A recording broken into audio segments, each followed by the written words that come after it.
we will usually say one nation, indivisible, with liberty. And then we say, and justice for all. So when you go to the temple of justice, you say, let justice be done to all. Those are very strong words, right? With liberty and justice for all. Let justice be done to all. Regardless your tribe, your religion, your connection, your political affiliation. Is that the case with Liberia? Well, I don't know. Maybe we need to take our microphones in the streets, gauging the views of Liberians about what they think about it. Because you may not have the answer from a president. When I passed by this morning to say good morning to all of you, thanks for joining us. This is the OK Morning Rush, Fresh Monday, 19th May 2025. Good to go. A lot of people celebrating their birthdays today. Some have celebrated, some will celebrate. Good morning to all of you. This is where your conversation starts in the morning. National Public Health Institute of Liberia, Ministry of Health, announced, confirmed 4 cases of mpox in the country. We've got to listen to the health experts. Take their advice. Follow the process. When you see someone in your home, in your community, showing the signs and the symptoms, report them to the nearby clinic. Or probably I know they'll have a hotline. Let's fight it. The good thing is, the World Health Organization's country representative here has announced that we have everything it takes to fight this monster. We have the tenacity, the capacity, the ability, and everything. Well, my name is Clarence Jackson. Call me Piso. Coming right back to you. Let's take a break and join our sponsors. Remember, the beauty of life is not whether you are happy, but how others can be happy because of you. And in the village, in the absence of a hunting dog, a billy goat can be used. I've always said to you that the grandson of an elder is an elder by extension. Am I a grandchild of an elder? Yes, I am. I will be back.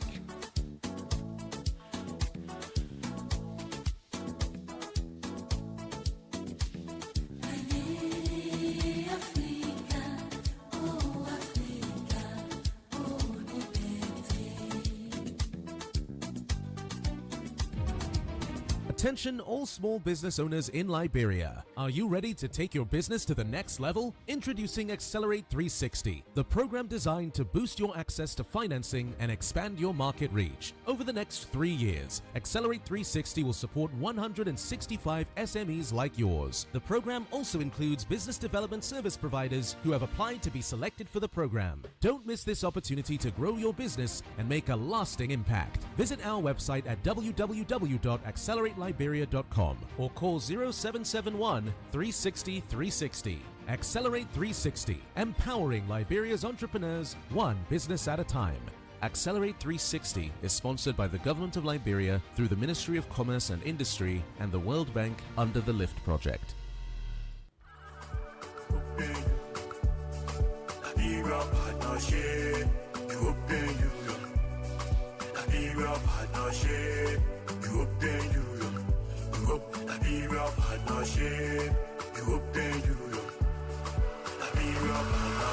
Liberia, share long-lasting partnership. Yeah. Sustain the peace, unify economic growth. It's a give and take situation. We cooperate for your creation. Yeah.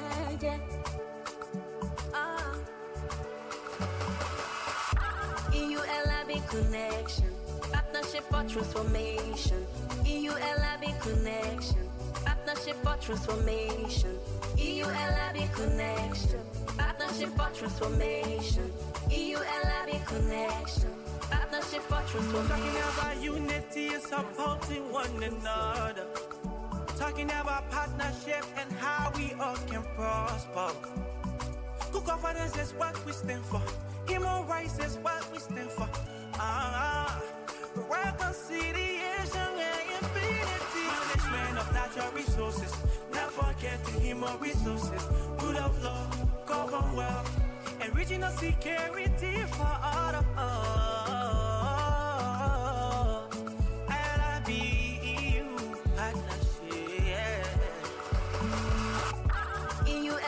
Connection, partnership for transformation. EULAB connection, partnership for transformation. EULAB connection, partnership for transformation. EULAB connection.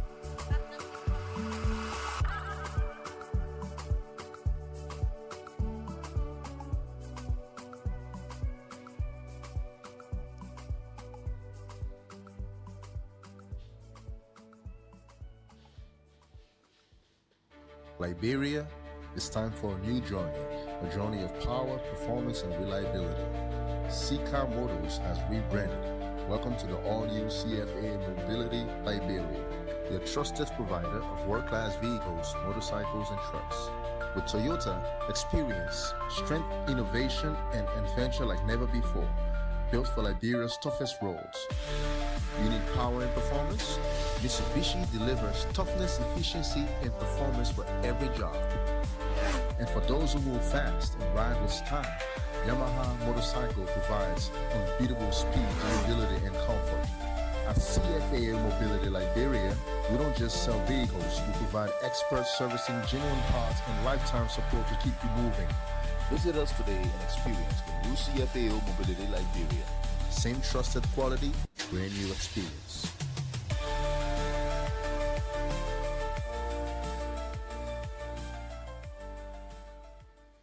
Y'all pay attention, all of us that can use the road. If you're driving or using motorbike or even keke, if they're in a city or even on a highway, it's very important to know the rules of driving, the simple rules that can keep all of us safe. You must always wear your seatbelt. But rather, you and the person behind you must always wear your helmet. And rather, don't forget your reflective jacket. Speeding a general good because your life and that of the loved one may be inside too. Don't speed, even if you're in a city or on a highway. Don't drink or take in any substance before driving. So if you drink alcohol, don't drive. Or if that you driving, don't drink. Don't overload a car. It can lead to serious accident. Look for the red light and stop sign. Don't be close behind the other car on the road. Always stay far behind the car in front of you. It will give you more time to know what to do. If the car in front of you just stop jelly down, always show the signal sign so the other driver then can know what you want to do. No texting, no calling, no setting the radio while driving. Keep your eyes on the road and your hands on the wheel. All the thing here will look simple, but it can change in no time when you're not paying attention. Drive safe, be focused, and respect the rules of the road. This message is brought to you by the Ministry of Transport with funding from the National Road Fund of Liberia. Thanks for watching.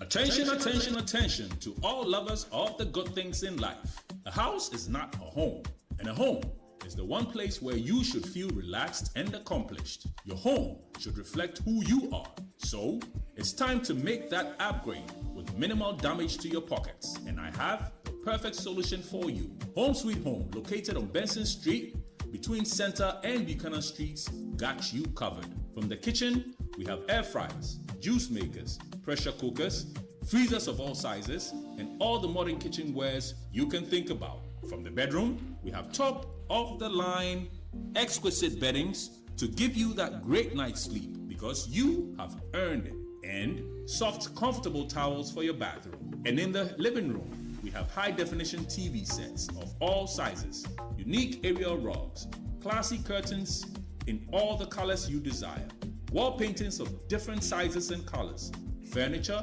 and everything you can think about for the home. All that at unbelievable prices. We even have low voltage, high quality washing machines and dryers to keep your clothes fresh and new at all times. As a bonus, we have fashion accessories for both the young and the old, designer quality bags, hats, and rare jewelries. So if you love yourself, your family, and your home, it's time to treat it right. Visit Home Sweet Home on Benson Street between Center and Buchanan Streets for that needed upgrade. You can call them on 0886 834 944 or 0770 581 420. Home Sweet Home, for the love of a classy home.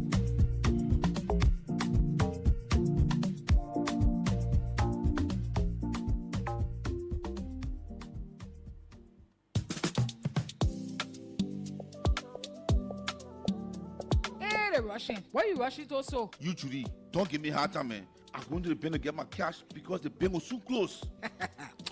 You can use the ATM? My ATM card expired ever since. My man, you don't need ATM card. Just use the mobile app and generate an e-token.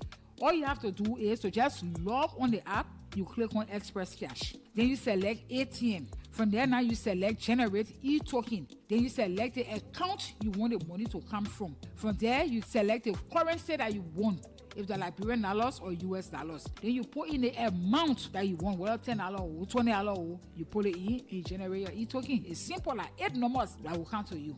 When you get that number, just go to any ATM name. All you have to do is to just select the See Express Cash on the ATM now. The place where you're supposed to put your ATM pin, that way you pull that 8 number. Then it will ask you for the amount. That money where you generated, that money will count with the ATM will pay you. So simple. Ego Benance for me again. I will always make use of the express service big time. Echo Bank, the Pan-African Bank.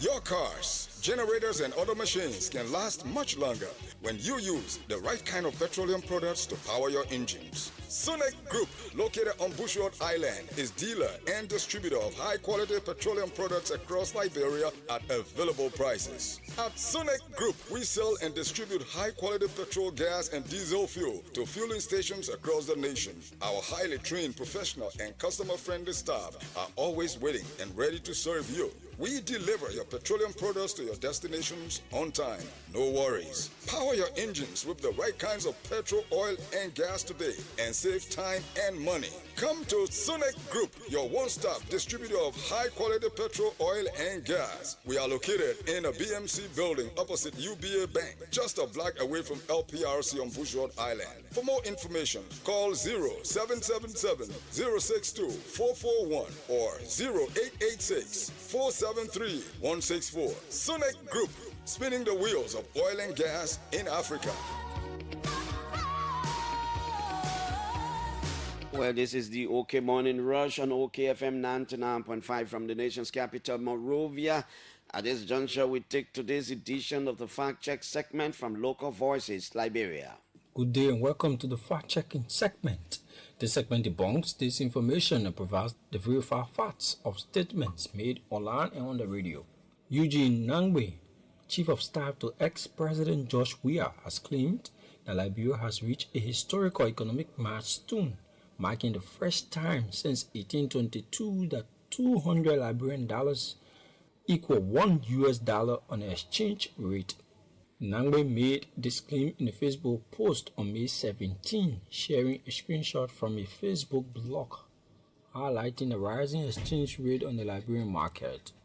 To verify this claim, we reviewed social media posts from Liberian users between 2010 and November 2015-2019. These social media posts documented exchange rates of more than 200 Liberian dollars to $1 during that period.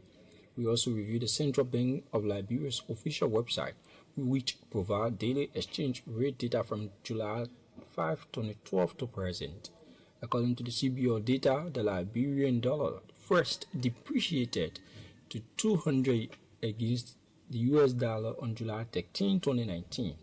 The rate continued to rise through November 2019, hitting the highest point at 211 LD to $1 US. Based on these facts, we conclude that the claim made by Eugene Nangwe that the Liberian dollar has reached 200 to $1 US for the first time under the Bouakai administration since 1822 is misleading.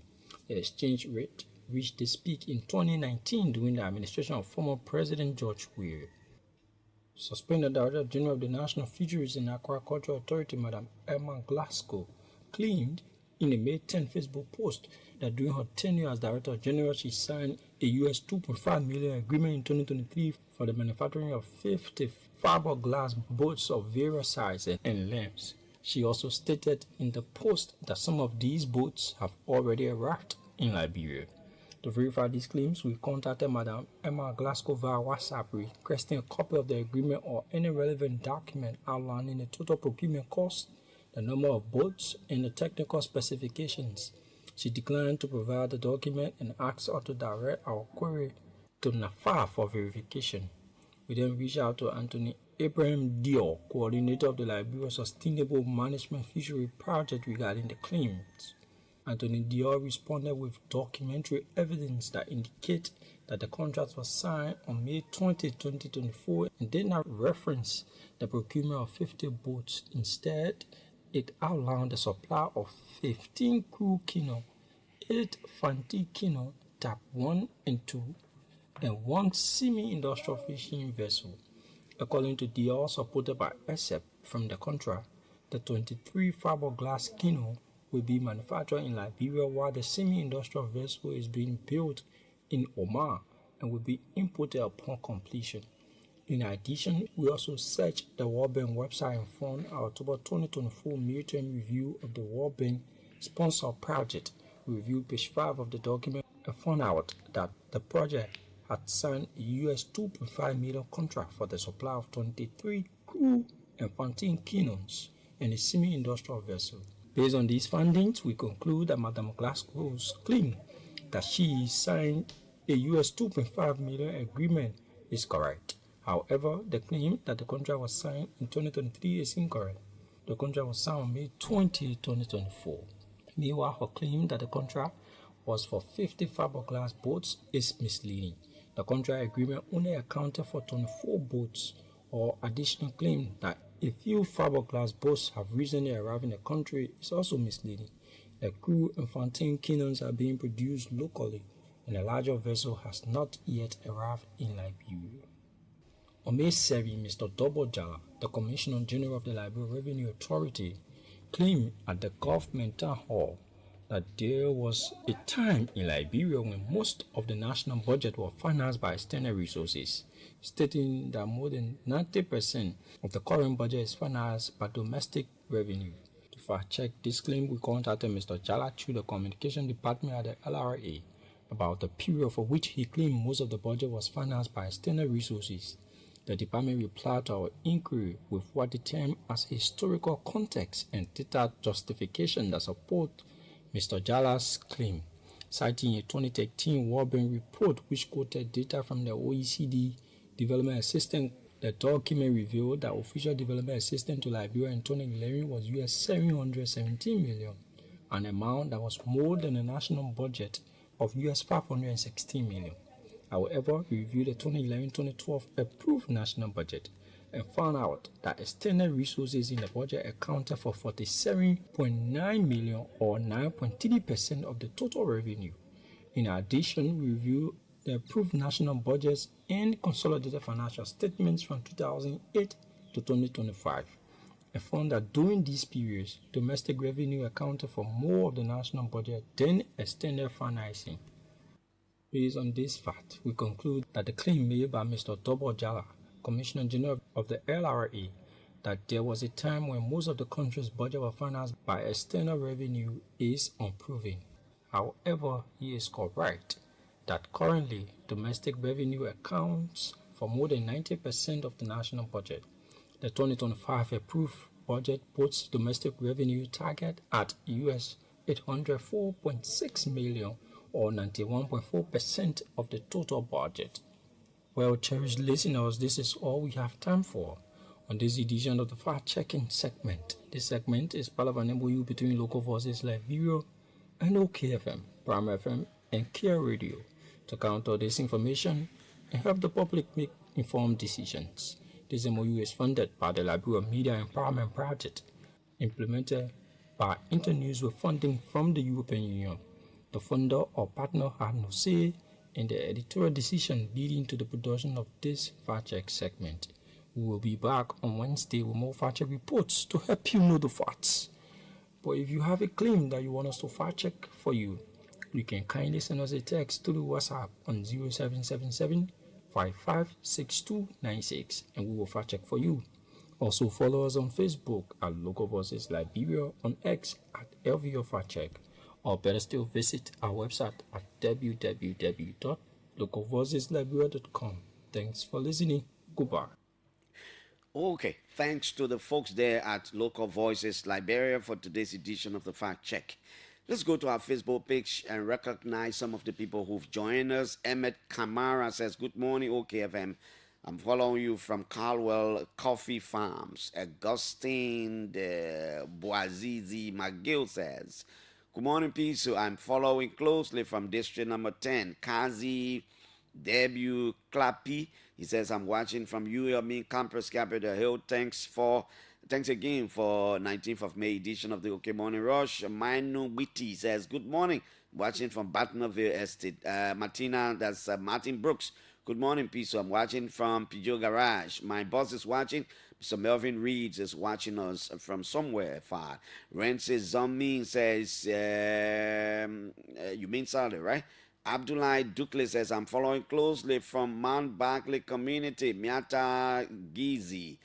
Good morning, OKFN. Thanks for all you do for Liberia. Samuka Keita follows us from Zulu Whiskey. My friend Divana Dixon, my brother, joins us from, I'm sure, from somewhere in Sweden. Good morning to you now. Thank you for following us. Anthony Benedictus Roberts is joining us, I'm sure, from the Ministry of Foreign Affairs or probably on his way to work. Young Liberian medical doctor Tali Arini Sop is following us from somewhere in Germany.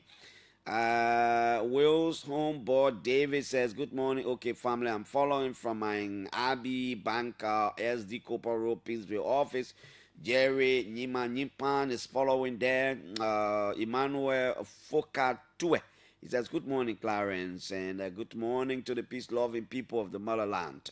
I'm following you live from my residence in New Crew Town. Okay, Toa Zoo is following us too from the Freeport area. Fala David also follows us. That's Daniel Salonte is joining us from River G. That's the Kawie Ken City. Jeremiah Wiagbe is joining us. He says, this is the day the Lord has made. We will rejoice and be glad. You remind me about former Banga City Mayor Esther Kola-Wobe. Abraham S. Gue joins us. Joseph Sakos, Solomon Gotoko, Theophilus Quay, Johnson Taylor Maluwo has joined us. Dimansco Moses Nyonde, and all of you who've joined us this morning on today's edition of the OK Morning Rush. The list is just Enes Abdullah Dukle, Amara Sanor, Mohamed Bangura, Elvis Dolo, Ahmed Nonde, Frederick Dasso, Melvin P. Magibi Wise, and all of you who've joined us. We'd like to say good morning to all of you. Let's go.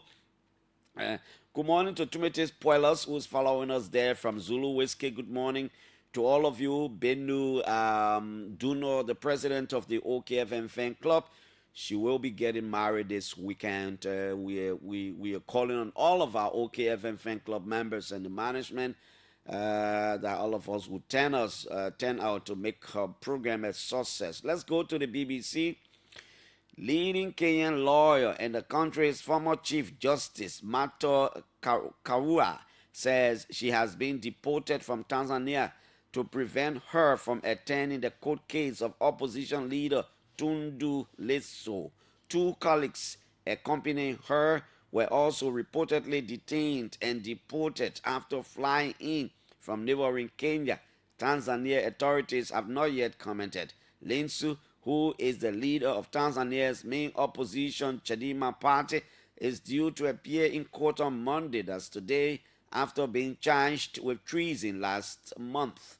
Karura is a respected human rights advocate and a vocal critic of what she calls democratic backsliding in East Africa. She has also been representing Ugandan opposition politician Kizza Besigye, who was kidnapped in Kenya last year and taken back to his home country to face treason charges. Yes, Martha Karua, very brave woman. She's all over there giving these guys hard time. They can make it. Sometimes they just gotta be deported. People, the woman can stay in the man and throw. Oh, she can stay in the truck. I really used to follow her on The Voice of America when the Kizza Besigye case was ongoing. She was somebody to listen to, you know. Okay. Good morning to all of you. Thanks for always joining us. It's because of you that we are always here in the morning. I will read two separate statements this morning from the Ministry of Health and the National Public Health Institute of Liberia. I think this is important because of the emergency, I believe, attached to it. The Ministry of Health informs the general public that it has received reports of a potential increase in probable import cases. We have received laboratory confirmation of 4 active cases of mpox, Monserrato 2, Margibi 2, Sano 1. In response, the Ministry of Health has activated its case management payload. Upon notification in Monserrato County, health authorities made immediate contact with the individual and have transferred the patient to the National Infectious Disease Center for continuous professional medical care. The ministry remains fully committed to maintaining public health safety across the country. Health authorities urges all citizens to remain calm and adhere to the following precautionary measures. 1. Report symptoms promptly. Anyone experiencing rash, fever, headache, or unusual symptoms is advised to avoid close contact with others and immediately seek medical attention at the nearest health facility. I want you to listen very carefully. This is important. 2. Cooperate with health teams. Suspected cases will be handled by trained professionals and appropriate samples will be collected for testing. 3. All confirmed cases will receive expert professional medical care at identified health facility. Additionally, the ministry is pleased to inform the public that Liberia has received mpox vaccines. Vaccination is one of the countermeasures to interrupt the human spread of mpox. To date, over 2,000 persons in the counties of Kitmau, Nimba, Grand Bassa, and Sino have been vaccinated against mpox in Liberia. The mpox vaccine is administered under strict conditions. 1. All identified contacts of confirmed mpox cases will receive the vaccine. So, for example, if somebody came down positive of the mpox and the Ministry of Health and MPhil established that while that person came in contact with the virus, you came in contact with the person, you will take the vaccine to help you, to help your neighbors, to help your family. 2. At-risk persons, frontline workers involved in surveillance, case management, and contact tracing, security sector will also be vaccinated as priority group. Yes, these health workers, these people who do the case management, these people who do surveillance in the various communities, as well as security people, they are the priority for this vaccine. 3. Enhanced surveillance, vaccine deployment, community engagement, and awareness in Lofa, Montserrat, and Margibi counties are ongoing with vaccination activities to commence accordingly. So they're not just giving a vaccine. The Ministry of Health is saying they are creating awareness. They got to tell you the importance of the vaccines. They got to make you to believe that taking the vaccine is the right thing to do. So they're doing these things in Lofa, Montserrat, and Margibi. And by the time they are through, probably they will do the vaccination. The Ministry of Health deeply appreciates the continued cooperation of all citizens and assures the public that it is working with urgency and diligence to contain this situation and ensure the safety of all. This one is from the Ministry of Health. This one was just sent to me by Dr. Dube Christian. The National Reference Laboratory at the National Public Health Institute of Liberia has confirmed 3 new cases of mpox in Liberia. This brings to 4 the number of active cases to date. While there was no fatality reported during a press conference that was yesterday, he said today at the MPO headquarters in Congo Town. The cases were tested and confirmed with the molecular-based quantitative polymerase chain reaction method. This accounts for the first uptick since the country experienced 0 cases in December last year and March this year, with over 70 recoveries and 0 deaths. In the wake of the upsurge of cases in the West African sub-region in Ghana, Togo, and Sierra Leone, Liberia's health surveillance and response system remains on heightened alert as MPhil is concerned about cross-border transmission given the volume of travels among countries within the region. During the press conference, MPhil's Director General Dr. Duba Christian stated that we have increased Liberia's border surveillance and have had engagements with the public health authorities of Sierra Leone on pursuing a collaborative approach, strengthening cross-border surveillance, preventing cross-border transmission, and containing the spread of mpox in our countries. Meanwhile, within the past 36 hours, the attention of public health authorities was drawn to a video circulating on social media of a Liberian celebrity comedian with pox-like symptoms. This suspected case was attended to with specimens extracted and tested at the National Reference Laboratory and patients isolated for follow evaluation and care. The celebrity comedian has been applauded by public health authorities for utilizing his condition to increase mpox awareness in the country.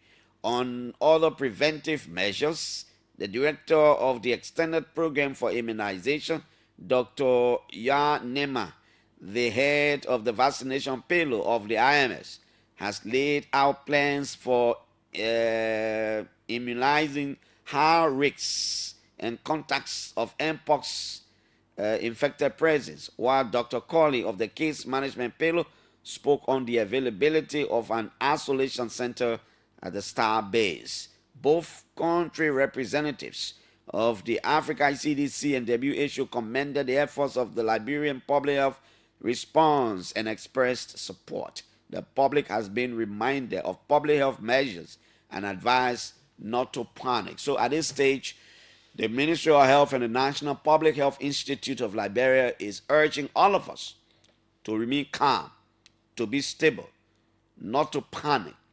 However, they are advising all of us, if you see these signs and symptoms of mpox in anybody, report them to the nearest health facilities, or if you have the number of a health care provider, call the person. Don't hide it.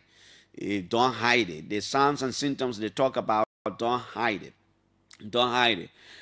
In the coming days, we'll endeavor to bring some of these people on the radio so that we can provide early public education. Let's not sit here folding our hands to the extent that when it struck us, I mean, we can't go to that level, because when I heard the country rep of the World Health Organization speak about Liberia's preparedness, our resilience, and our capacity, then I was proud now as a Liberian.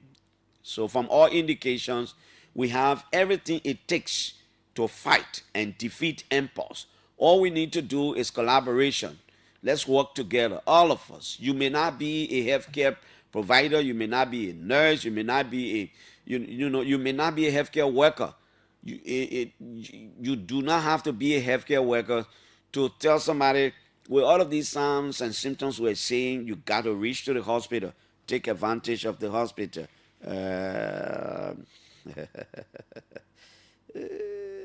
Yeah.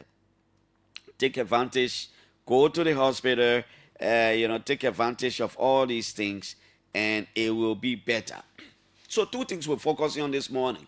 We'll talk about these things all the way up to 9 o'clock. 9 o'clock, Sino County Representative Alex Noah will be here as our guest. Our 8 o'clock guest, 10 us down. We should have hosted, for the record. I'm saying this because when the Minister of Public Works came on the radio last week, Minister Giddings, when the CDC government was in power, on many occasions when we invited people from the Ministry of Public Works, because Lafayette Giddings have got experience in that ministry. He was there as a deputy minister for technical services. So during the CDC regime, most of the time when we invite Ruth Coca-Cola or other technicians from the Ministry of Public Works, or when we're talking road issues in the country, most of the time we used to bring Lafayette Giddings, for a counter, to provide counter statement to what the government was saying. So last week, by the time we hosted Giddings, this boy reached out to me, Jefferson Chesson, the former assistant minister at the Ministry of Public Works, and I graciously accepted to host him today 8 o'clock. But he sent me a text later that because of some things you are not coming. So this week we'll try to bring somebody from the opposition who understand the roads. Let's look at the statistics the Ministry of Public Works is providing. Let's go into some of the things Giddings is saying. Let's let the public benefit. That's what we do. The fact that we did it for them too when they were in opposition, we are on a moral and professional obligation to do it for the other people too in opposition. So anybody from the CDC who worked with the Ministry of Public Works as a deputy minister or assistant minister, you want to come on a show to counter some of the things Minister Gideon has said, let us know. We'll graciously accept and we will bring you on the show, because that is how it is supposed to be. We are supposed to be hearing from all sides to balance it, and then the public will at the end of the day benefit. Now the next thing we'll talk about this morning is the Ministry of Education. We're in May. June, next month, some of the schools will be closing up till July. The Ministry of Education has a benchmark. They are telling the schools, look, you can't go beyond this. You must charge this. I've already begun getting some information from some of our friends that some of the schools probably are way beyond what the Ministry of Education is charging. That is what we are hearing. So we need to talk about it to remind the government that, look, you say this thing, but these are the things that the schools are doing. But in fact, most of the time, the government, and this is our experience, right? The government can announce the graduation fee or YA fee, all the one, but most of the times the schools, even the government schools, will not adhere to it. So maybe the Ministry of Health will have to have some discussion with people in the sector to really know what the issues are. Because when the government takes a decision through policy, it's supposed to be binding on everybody across the country.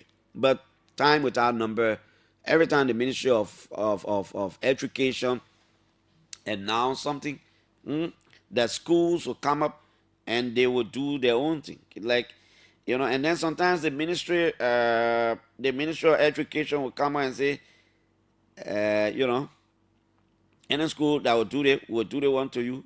There are evidence of instances where sometimes they will impose, on some of these. One parent sent this one to me, say, Clarence, see how much this elementary school is charging parents just for the KK2 graduation fee. Education is being undermined in Liberia. Please continue to speak out. So this school here, they call it, and anybody know what the school is, you can say, yeah, I know the school. They call it Kona, Kona. They call it Kona Rescue Mission Academy. Kona Rescue Mission Academy. It is around Avro Beach Road, Tinkers Village, Painesville City, Liberia. It is called the Kona Rescue Mission Academy. They issued a statement, I'm sure, to parents. They sent a citation April 28, 2025. Dear parents/guardians, this letter serves as official clearance for student. The person had to start the student name up because I'm not supposed to see it. Who has successfully completed all academic requirements for elementary school and is now eligible for graduation. We are thrilled to announce that the graduation ceremony is scheduled for Sunday, June 27, 2025. Important information. Graduation fee, a fee of 60 United States dollar is required for each student participating in the graduation ceremony. The fee will cover the following, and the people got a way of doing the thing, man. When you see it, you can say, yeah, let's pay the money. They say the $60 here, it will go toward graduation gown. But wait. The person who sent me the thing, I need to find out, because how am I sure that this is a K2 graduation or KK2? Nothing written on it. They just say from elementary. But anyway, let me read up. The graduate, the money, the $60 will cover graduation gown. It will cover diploma. It will cover fan. It will cover bear. And it will cover medal. 2. Tuition clearance. It is important to note that all students must be 100% cleared with their tuition payments prior to graduation. This ensures that all financial obligations have been met. 3. Payment deadline. Please ensure that the graduation fee is paid by Friday, June 6th to secure your child's participation in the ceremony. We are excited to celebrate this important milestone with your child and family. If you have any question or need further assistance, please do not hesitate to reach out. Thank you for your attention to this matter. Sincerely, Ms. Precious B. Johnson is the registrar. Ms. Precious B. Johnson. But there's nothing here indicating that this is a K2 graduation. This letter serves as an official clearance for student blah blah blah who has successfully completed all academic requirement for elementary. Who has they say elementary, probably this could be 6th grade. I'm just saying. The person who sent me this it was KK2. Do they have any class called KK2? The person said it is KK2 graduation fee, but I'm seeing graduation from elementary, and I know KK2, if it ever existed, is supposed to be kindergarten. So either the sender of the document to me made a mistake, or KK2 could be seen as elementary too. I've been out of grade school for many years, so things are changing. Maybe K, but I know KK, anything from ABC to K1, K2, what are the guys when they call KK, everything's supposed to be kindergarten. From there, then you go to grade school now, 1st grade and all kind of thing and like that. Anyway, yeah, so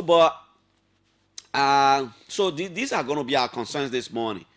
The Mpox. I wanted to say something about Enfield, but I will leave it so that I don't have this whole Mpox thing diluted.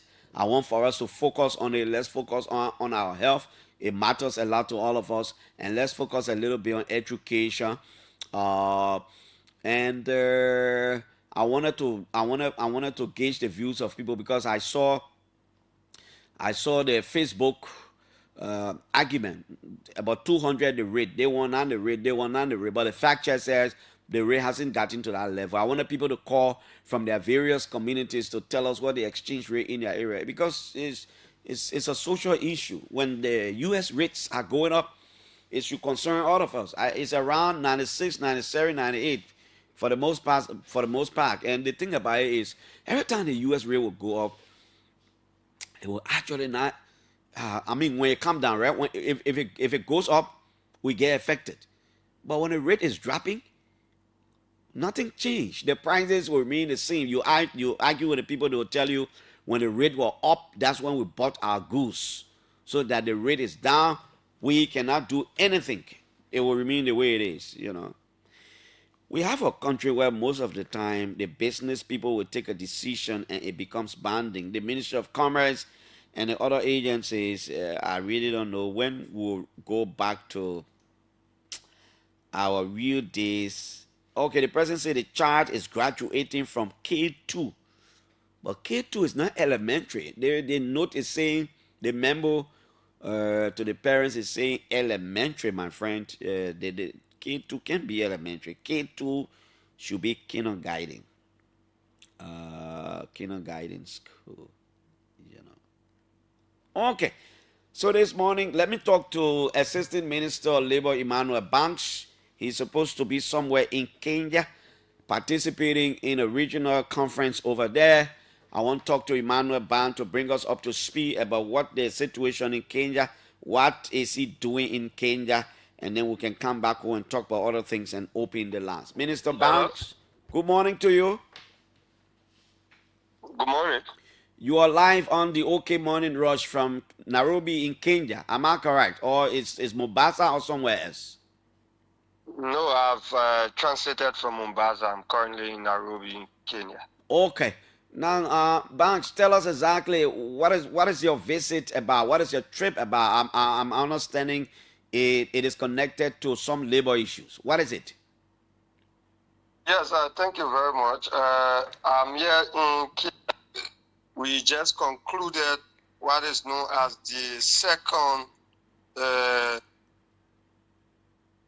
Hello, are you getting me? You are live. Go ahead. Yeah, so we just concluded some part of last week. It was an entire week conference on from a sub-regional body called SASANES. It's basically the second general conference for the Sub-Saharan African Skills and Apprenticeship Stakeholders Network. This is a network that tries to formalize apprenticeship and TVET in the entire African 54 countries. And as at current, is in 43 African nations. So it was launched last year in Abuja.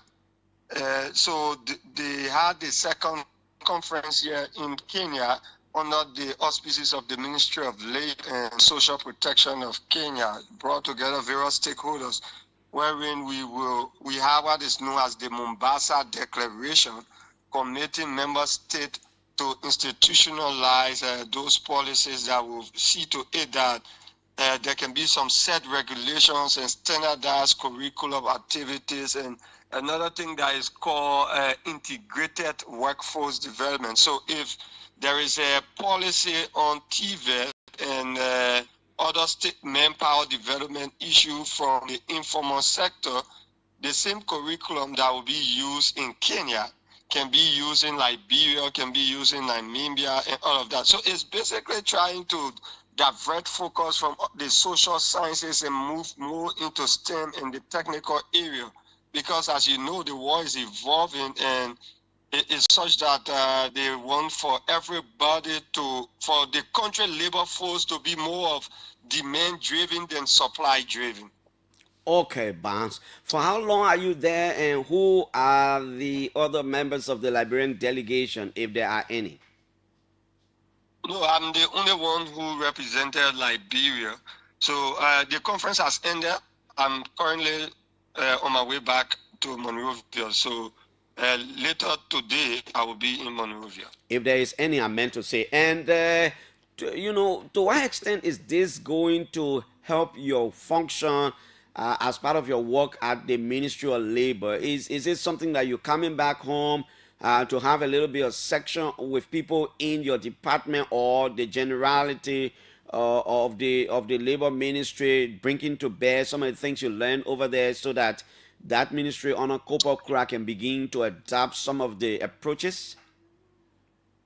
So, Clarence, there are many good things. I'm the labor ministry representative to an interministerial TVET committee that is chaired by the Ministry of Youth and Sports through Deputy Minister Yonton.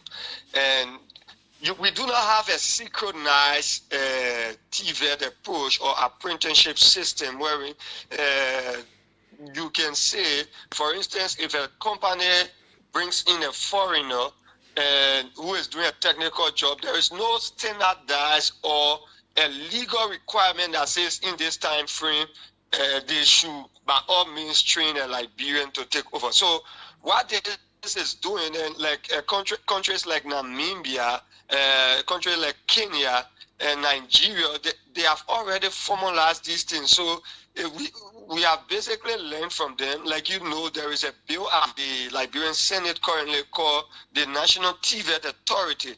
When that TVET authority is passed and it becomes a full-fledged authority, this will be a step forward to a formalization of the informal sector. Then the next thing it will help us do is to set some we from the Ministry of Labor to set some guidelines and regulation. For instance, if Clarence Jackson owns a company and he brings in a non-Liberian to hold this technical position, there will be later laws that says after 2 to 3 years, Clarence is under obligation to train a Liberian to take over this position, because we cannot be a country just under 6 million, and vast majority of our people or our young people already, the population is youth driven, cannot have the technical skills for their personal advancement and their own employability.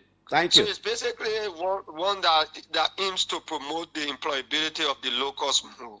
Thank you, Minister Banks. You just cut off your line, sir. Thank you so much, Mr. Minister. Assistant Minister Emmanuel Banks from the Ministry of Labor there. He was talking to me about a conference he has just participated in Kenya that is intended to strengthen Liberia's labor sector. Right now, I have on the line the Director General of the National Public Health Institute of Liberia, Dr. Dube Chris Nyang. I reached out to him to give us any update since yesterday's press conference, if there is any. Dr. Nyang, good morning. Good morning, Clarence, and good morning to radio listening land. Dr. Nyang, how are you, by the way? And thank you for the proactive measures you are attempting or have put in place at MPhil, getting us to be aware of some of the things happening in the country. Is there any update since the press conference yesterday? Well, to date, we have been heightening our surveillance along the borders with Sierra Leone and Guinea. We have also been able to increase our diagnostic capacity and capability and diagnostic functions, because once we can search around, detect, we'll be able to effectively manage and treat any case, which we have been doing over the time, for which Liberia has 0 deaths. And so thanks to the National Public Health Institute, various departments and various divisions, and the case management pillar from MOH side for the tremendous work done. This virus has been existing. As you know, when I came into the picture of the MPhil as director, that was what I was confronted with, and we have been handling it in the most proactive manner, for which people may not have known that it existed until we want to thank the Liberian celebrity comedian who then heightened the awareness of this particular infection and outbreak, which was announced by the WHO and the Africa CDC. Why were you keeping it quiet? Why were you silent? Are there protocols internationally that we don't know that countries can adhere to before making pronouncements when these kinds of things come about? Well, we did not keep it silent. As you followed all of our pronouncements, we did announce cases as they came about. And we announced cases as we detected them. What we were able to do was to exercise cautious based on our risk communication and awareness training, so as not to create panic, but at the same time indicating to the country, the region, and the world that we were affected with this virus as well. And that particular approach that we used made the population to be calm while we were treating the cases that we had. We had up to about 77 cases, all of which recovered, and we were left with 1 case until we had 3 additional cases just over the last 7 days, which now makes a 4 confirmed cases that we have in the country, and 0 death, with no deaths to this date. Dr. Nyang, you are a busy man. I will have to let you go, but how could you explain in the most simple Liberian terms, in simple Liberian English, for the least Omar selling billabong in the Nukutan and Omega market to know? How do you explain the sounds and the symptoms of mpox in the simplest Liberian term? Okay, I wish I knew all of the languages. I will They would help. have been I sick. will help you. But I will try. But I will try. In Kolokwa, Yeah, please my do. people, the sickness that used to be on us long time ago, what they call chicken pox or smallpox. This new sickness is just like it, but it's different. The bomb that can come on you for the new one, what we call mpox, they are big, and they got some kind of yellow water inside. So when it catch you, your skin can be itching, and then you can have fever. You know, your body can be hot. That's the sign you will see. Then your skin will be itching. Then later on, the bumps start growing on you, or on your face, in your hands, on your feet, all over your body. But those bumps, they are big. They're not like the other one that used to catch people before. They want it different. It's mpox. So when you get it, tell the doctor or go to any clinic near you, any little hospital near you, just go there. The people will take care of you and they will bring you. Then we'll take the thing, we'll test it, we'll see whether that the thing you got, then we'll start treating you. The thing here, once we see it soon, then you will be free. Then, you know, the sooner we see it, it will be better for us, it will be better for you. Then you can live long. So we beg you, look at your children, and what we ask you to do is when you see somebody with this kind of thing, don't hug them. Don't go there and say, ow, and put your hand around them. Don't shake their hand. Just call the nurses, the doctor people, let them take the person and carry the person to the hospital, and we can treat the person that get the person medicine. So the high ill, my people, this one is different. In Grebo that I know, they call it Puampong. They used to call it Puampong. It resembles it. If anybody know any other language that you can say it in, please say it in it so that our people will know. But in simple English, that's how I can put it. Thank you very much. Dr. Nya, I knew you would have done better because you are a super. You are a former super. So I knew you would have explained better. But that old, me, I'm coming my own simple English. How people can get a sick in the air? This sick in the air, it coming from in the air, or that the rainy season can bring it. When somebody get a sick in the hall, when me and the person in the same bowl, I can get it. When me and the person sleep on the same mattress, I can get it. How people can get a sick in there? Where it can come from? That the same thing I was just saying, but you bring some other idea in me now to tell our people. This sickness, sometimes when the person get it and they cough, and the small water from your mouth come on you, it can go through your mouth, you know, and then you can get it. This sickness here, when a person get it on their body, and you shake their hand, or they lay down on the bed, and you lay down on the same bed, or they take back with towel, then you take the same towel, you take back with it. The high can come on you. Then when the person come to you and say hello, then you go, you put your hand around them, you know, when we say hello, we say, ow. We hold the person with our two hands around them. That's the means through which you can get this sickness here. That's why we say when somebody get this sickness, when you see those things on the person that I talk about, those bumps on the person that got the water inside, or on their face, or on their body, if you see that video that was on internet recently, you will see that high it can be. So don't shake the person's hand. Don't hug the person. If the person laying down on any bed, any mattress, do not lay down on that mattress too. You should call the people will take that mattress from in the house.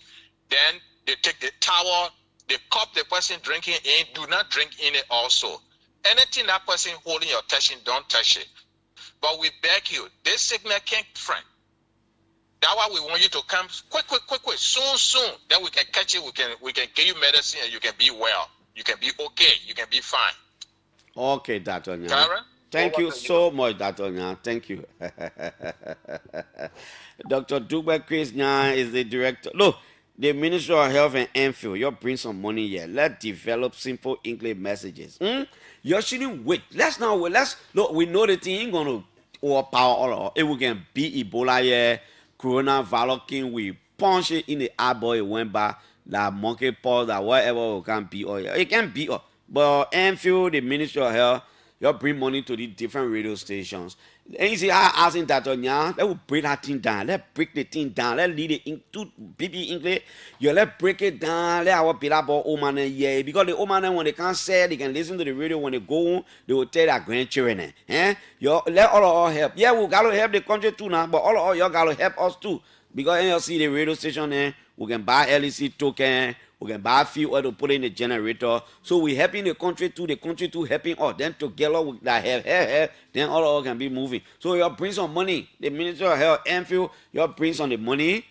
Let's develop sport messages. Let's put the messages in our dialects. Let's put the messages in simple English. People like us, people like Julius, and all of our other colleagues down the other radio station, every morning when they on a show, they will be talking about the empathy, and they will be calling people from the Ministry of Health from Enfield, then together, all of us. But the thing I don't like, bro, they can say, oh, man, the thing we doing it for the country, but other people can get gas, other people can move around, other people can get padan. But the radio people, they can say, we probably want to do it free for the country. Gentlemen, you do it for the country. Yeah, all of us will do it for the country. That's true. But you bring some the money. We develop the messages. Because when we buy the fuel in the generator, the station will be on. When we buy the LEC token, the station will be on. So yeah, let's do it together now. Let all of us sacrifice for Liberia. Yeah, let's do it. One group of people who know sacrificial service can be 100%, and other people. Hey, you know what I'm talking? Yeah, let's do it like that. Because something happen in the country, they can say, my man, we're doing it for the country. You know, you gotta help all you're in the media. You gotta help. Yeah, we will help you. But you bring some of the they get ma there, right now. Some ma there. You're not bringing all, but you bring some. Then we can help you with our communication strategy. And see how that on your thing. When I notice that, because you can blame him now. I'm not saying anything to blame him. But when I noticed that you are going too hard, I was thinking, I said, no, I think I need to bring a man simple English so we can talk it. So the woman was right here in Jogbetan market, she can know what we're talking about. And you see how we brought the thing down to simple English. That was no idea we can develop. So when we work with the ministry, when they bring some of the map that we can buy, get the fuel oil, then we our force away, then all of us sacrificing. They sacrificing being here, it might not be something. Well, it might not be one person just sacrificing for the country, then all of people sacrificing capital letter. I forget to ask Dr. Nyam whether there is any I think Bele people call it yo. Bele people call it yo. I think so. But I forgot to talk to Dr. Nyam whether there is any hotline. It is very important. And please, you listen to him. When you see somebody's skin itching, that thing growing on a person, a big yellow like that, you encourage the person to go to the nearby health center. One thing he said they think, can you kill people like that? You know, when Ebola came in the country, some of the initial messages were not correct. But you couldn't blame the health people because the thing was strange. One of the messages was when you get Ebola, you will die. It was like a death sentence. But as the time was going on, the messages started changing. But the good thing about it is that even the World Health Organization says, Liberia, we got a capacity to fight the impact. So you don't worry. Let's just do the needful. Every morning we'll be talking about it on the radio, so you can't forget. That will be depending on what the Ministry of Health and MPhil will do. That Minister Jala, you don't sit down there. The money, what the panel then bringing, communication money is supposed to be there. You bring that one to the radio station, Let's call the jingles in all of the 16 dialects, the Mandingo, the Piso, the Mano. We'll do something simple English. A possible people can do small drama set and sport messages and put on the radio. That one, yeah, all that sacrifice for the country too. But I in another letter. They all do it together. Nobody can tell us, oh, they do it free. I'm talking from experience, you know. Some of us could have died during the Ebola crisis. And I remember that time Dr. Anthony Azuakwe was the chief medical officer of Bonk, and he did very well. We risked our lives going to bomb mines and other places. So the things we did say was just go because we didn't even know what we were doing. We would go all in the field, we'll come, we'll package radio clips, programs, we'll develop on the radio, then we'll go to our homes. Then, we took risks. But at some point when there's this kind of situation in the country, there's a tendency that the people always tell the press people say, gentlemen, you gotta help the country. You gotta help the country as if they say get this on small money. We know the code. You ain't giving up money to be eating, but you're giving up money to help us to keep the radio station on. This is the OK Morning Rush. It's on 99.5. MPOS is in Liberia. 4 new cases confirmed. Please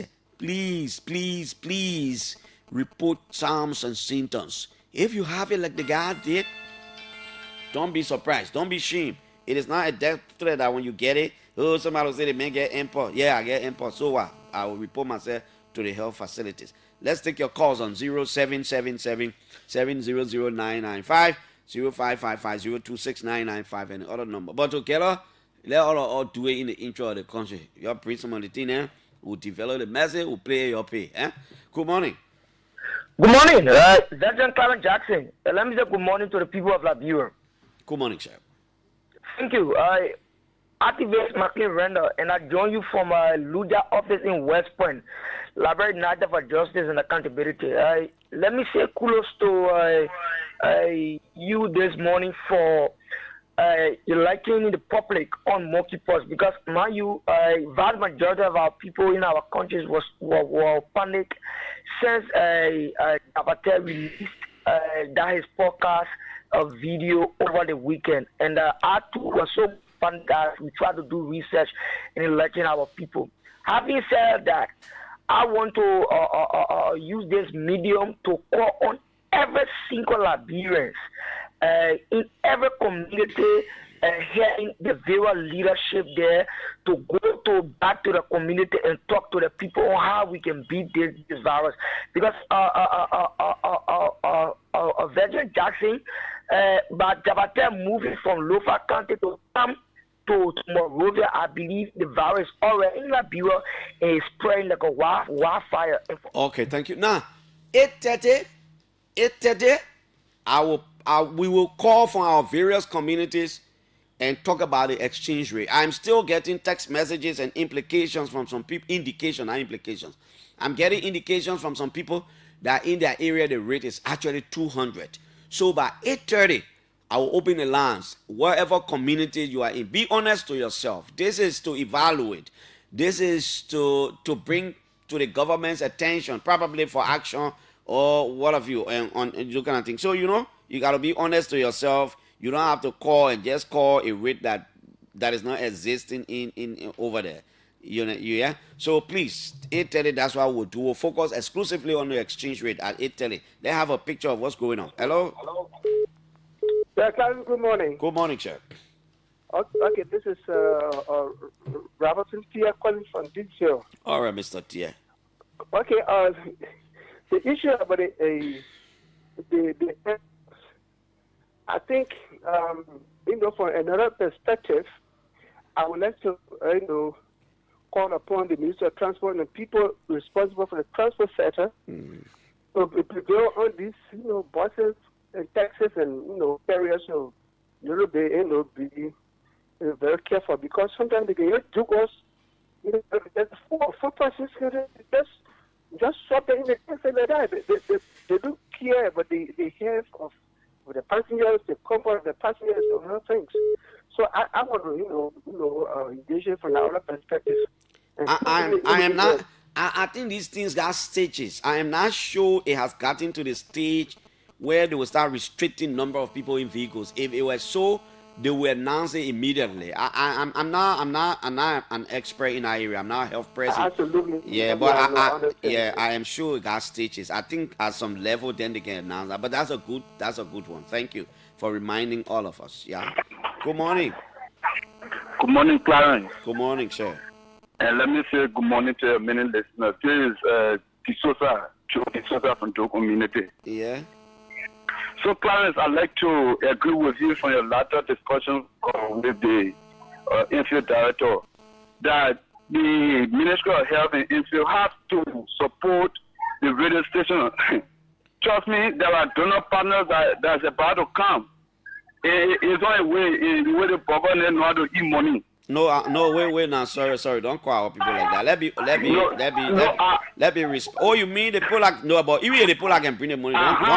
Don't refer to them in that manner. Let's be on. Okay. Yeah. Okay. The way our people know how to eat money, then they tell people to do work for the country.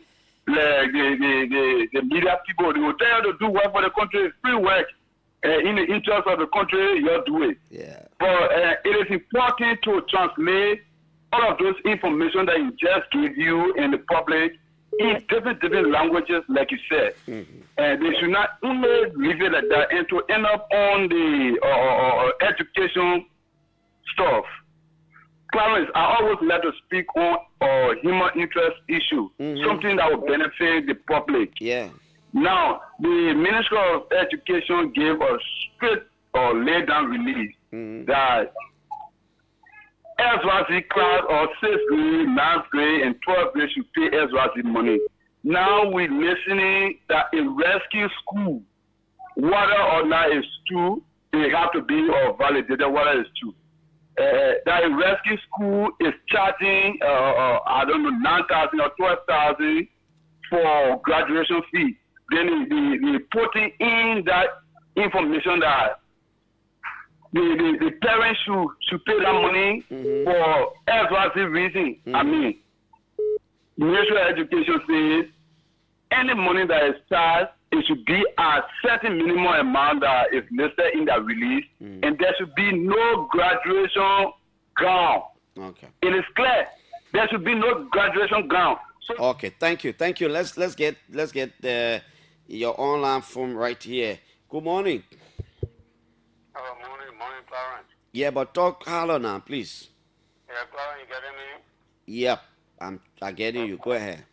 Yeah, Clarence, thank you. This is a kid from the Bujo Island. Clarence, I think they say what you can do for your country or now what your country can do for you. I think some of you go are then spreading the message. I think you want to continue the message. That's why the money is coming. Yeah, Clarence, sometimes, and what we say, what you can do for your country, and how your country can do for you. I think that saying is in context. What are you in context, Clarence? We beg you. No, I think, but you don't have to beg me. I'm doing it already. All they want is the money. Somebody pay OKFM for it. They didn't pay it for it. You're the media people, sometimes you can express some message where people sometimes when they listen to it, they be afraid. So I think OKFM, one of the radio stations that have incredible information. No, but doing the health time. No, but you know we can. I will sit on the radio and give message to get you afraid. And I'm a health person.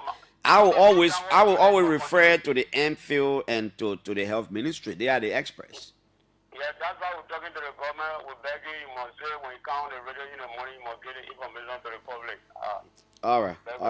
You want to talk to the government too, so at least if they have money to work with, they can remember the radio stations and too. Because we need to buy few. But say it now, say it to them. Okay, government, I think you are listening at least. When the radio bye, man.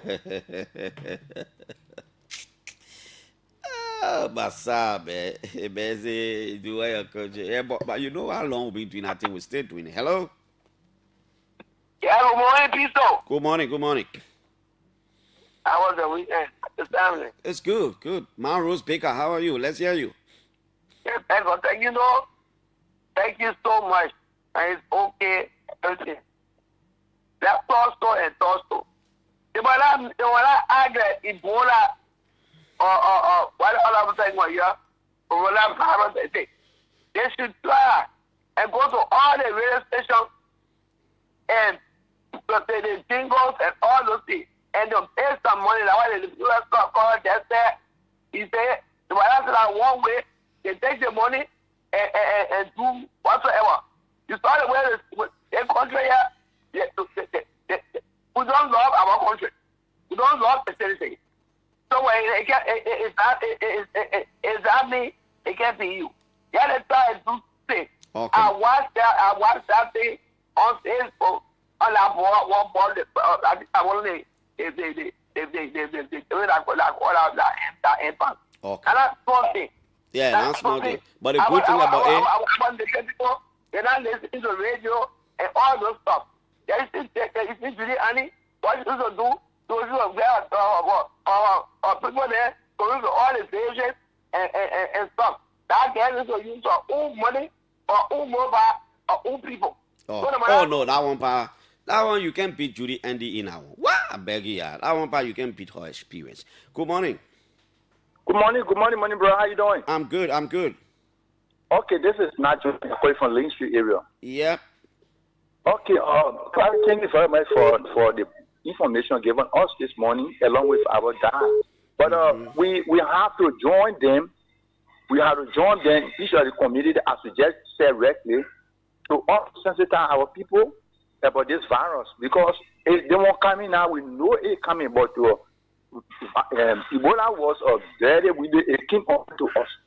So then we have to take precaution. And one of the things you said here concerning the school, the government has to stay against those schools, against the rules and regulations of the Ministry of Education. Because it's not the first time if they get any information concerning situation, other schools will say we are not being subsidized out by government, so we do our own thing.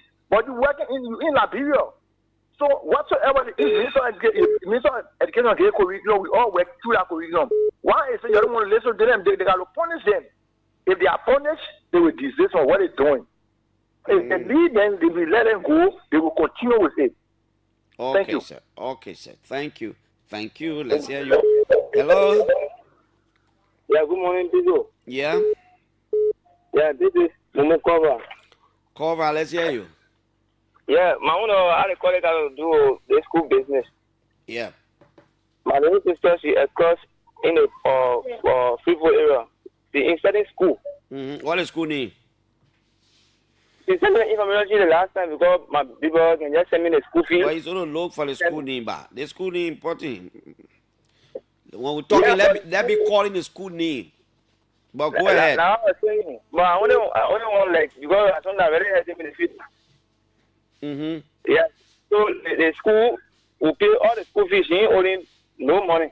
But the school in there will say pay fee, the other fee.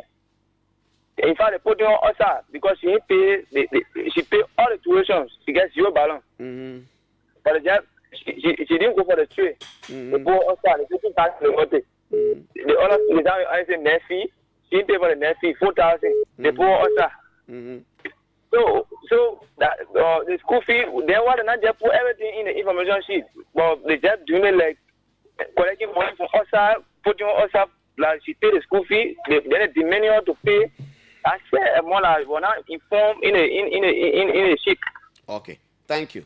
8:30, we'll come and go to exchange rate. I'm getting too many text messages that the exchange rate is 900. Some people even saying 200 rather. Let me not say 100. Some people even saying more than 200. We got to get the facts from a different community. Hello? Good morning. Good morning, sir. Jackson. This is Moses Doniva. Okay, sir. Okay. Well, this advocacy is very good for us. Look, I think major education is not run by their rules. I mean, sometimes ago they said there was no people graduating from elementary to high school with gown except university. How can a kindergarten or elementary will want to wear gown? The children had a uniform. That uniform will show the picture of the time you were in that elementary. This was the time you graduated. When you come to junior high, what will people want to demand parent when this kind of situation we're in? Just now you just because the government is not acting. The government is not acting. If the government was acting and taking action against these people, they would not be doing what they're doing. They will not be doing what they are doing. The government just, they will say things and they not go about it. Do you understand? Parents are getting difficulty at this time. You just discuss the rate on the government. Like you want people to call to know. We'll come and talk about the real. People will call from their various communities. We need to get on top of the thing. You see, our financial situation is breaking. We got to do prepaid, current, prepaid, or telephone, recharge. Situations are getting so tense. You know that before. So people should look at this system and come down on parents to know how to charge them. Somebody go from an elementary say they must pay 8,000, 9,000. It's very wrong. Okay, sir. Let's hear Liberians talk. Hello? Yeah, hello? Good morning. Yes. I don't want to call my name because my child is in school. I believe one of them might be listening to radio. No, but then if you're protecting yourself, then why would believe you now? You got to call your name so we can know what do you do to the child. Because you got to be honest now so the people can know that one of the parents spoke. Because you saying it because it's affecting you, but if you want to have the school now, then no. Okay, my name is Kofa Myers. Mr. Kofa Myers. Yes. Yeah, what the name of the school? What happened there? The school is Kekula Boto School right in New Jersey. Oh, the Kekula Boto School in New Jersey. Yeah, I know the school. Yes. Yeah. The kindergarten school. That graduation fee is $100. $100 for kindergarten school. Yes. Graduation. That government school there. Oh. They're not government school, private school. You say how you call it school? Kekula Big Boto. Oh, I thought you were talking about the Bolet school. I was mistaken to be the Bolet. Right opposite the Bolet school. Oh, so it's a private school. Private institution. Kindergarten. Graduation fee is when I had a phone with me here. $100. Yes. Wow. And is it when the deadline? The deadline is the first week in next month. Okay, thank you. $100 kindergarten graduation, $100 private school, New Jersey. I know Kekula Boto. Hello. Clarence. Good morning, sir. Good morning, Piso. Good morning. Let me say good morning to the Excellency President Parker. Someone did get back from Bravo, this is 17. Mm-hmm. So, let me appreciate you for the job you do for the country. You see, I want to join you by saying no business wrongs will have profit. So, if our government of today, tomorrow, want for the country to going to be functional, you got to help people who disseminate information. Am I requesting for those who insulting or insulting in the country? No. But there are credible generally and integrated institutions that helping the country across the country and the world at large. So with this, according to my president, the information ministry to help certain people and certain media institutions. I'm not calling for politics. It shouldn't be certain. My man, all media institutions are very important to to disseminate this kinds of information. There are media institutions, there are individuals who, I don't care what you do on a Joe Buakai, nothing will be said concrete, right when it comes to what is happening in the country. So yeah, but at the end of the day, those are independent. Yeah, but at the end of the day, every single media institution in this country is contributing one way or the other to disseminate. The people who are calling on the radio, they are Liberians. The people who are expressing the people who are expressing the challenges they're facing, whether it is the exchange rate, it is blah blah blah. They are all Liberians. Like I said this morning, in my community, the exchange rate as of last evening, I checked with the Jalo guy there. I think it's going up to 98.2, 98.5, but it depends, but it's 98. So it means I hitting 99. In other people's communities, it's 200. Some people say it's a little over 200 and all. So these communities are different from one community to another. The exchange rate in my community is, I can't take it as the general exchange rate in the country. Somebody in one corner, their exchange rate more than 200. That's the honest truth. In my community at the moment, it's 198. It even going up because it used to be 195, it used to be 196. Just 3-4 days ago, it was 196, 195.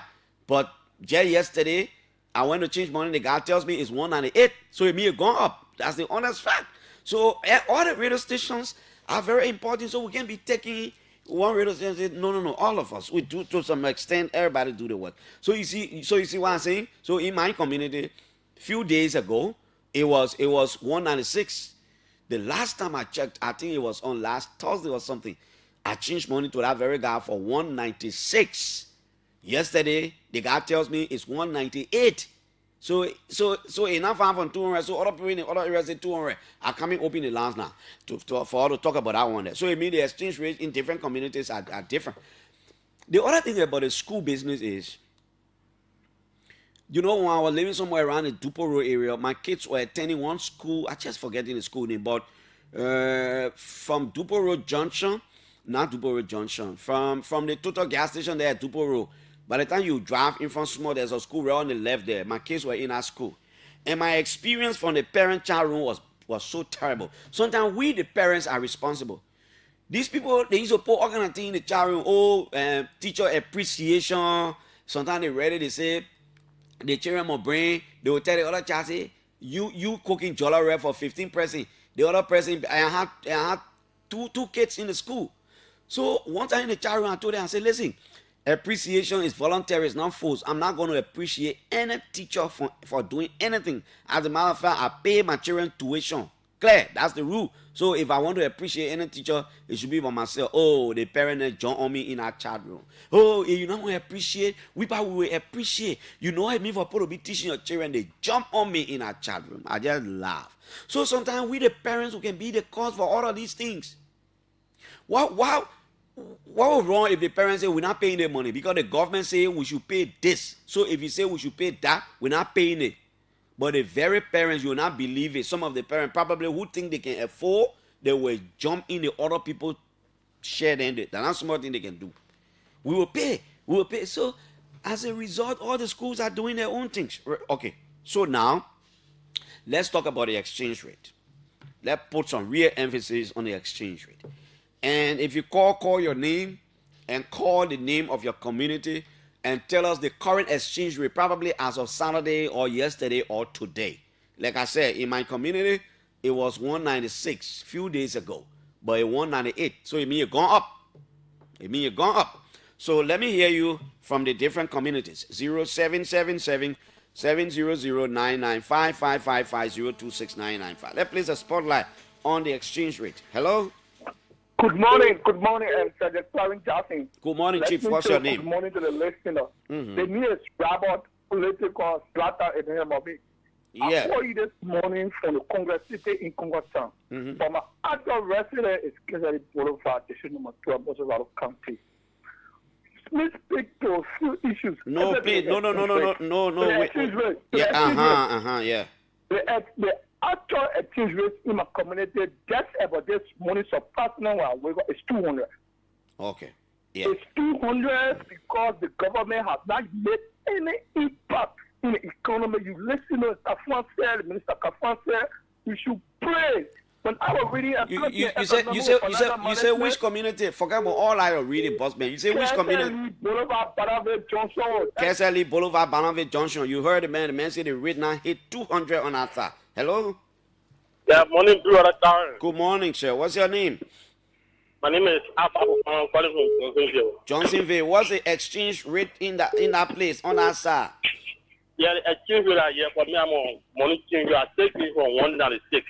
196. Yeah, I'm on money change. Yeah. So how much were you changing for 4 days ago? It's still rate. It's still 196. You were changing for 196 4 days ago. You still changing 196. Yeah, 196. Okay, Chief. Good morning. Good morning. Yeah, good morning. Good morning. Let's hear you. Yeah, I'm President Chief. We're calling Morena. Yeah, Colette, let's hear you. Yeah, for Red Light Portland Road, the exchange rate there is 196. But the various schools are taking it 200. Okay. So the truth is, the rate on our side is not stable. Some people taking 196, some people seeing the 200. Okay, thank you. That's what I want to know. Let's go here. Let's talk to Liberians. Exchange rate. Hello. Morning, Clarence. Good morning, sir. This is Hilary Kilibridge. I call from Matadi. Bridget, what's the exchange rate in your area as of last evening? So, Clarence, over the past almost 5 months plus since the season, the exchange rate has been 198. It hasn't gone up, it hasn't come down. So, it has been stable. 198. Yeah. In your own community, I hope you. Yes. In my community, thank you. Other local money changer at times, local money changer they do 196, 195, but in a bigger bureau, it's 198. Okay, Chief. Let's leave. 198. He said in your own community. Other people say 200. Hello. Clarence, morning. Good morning, sir. And Musa Kone is my name.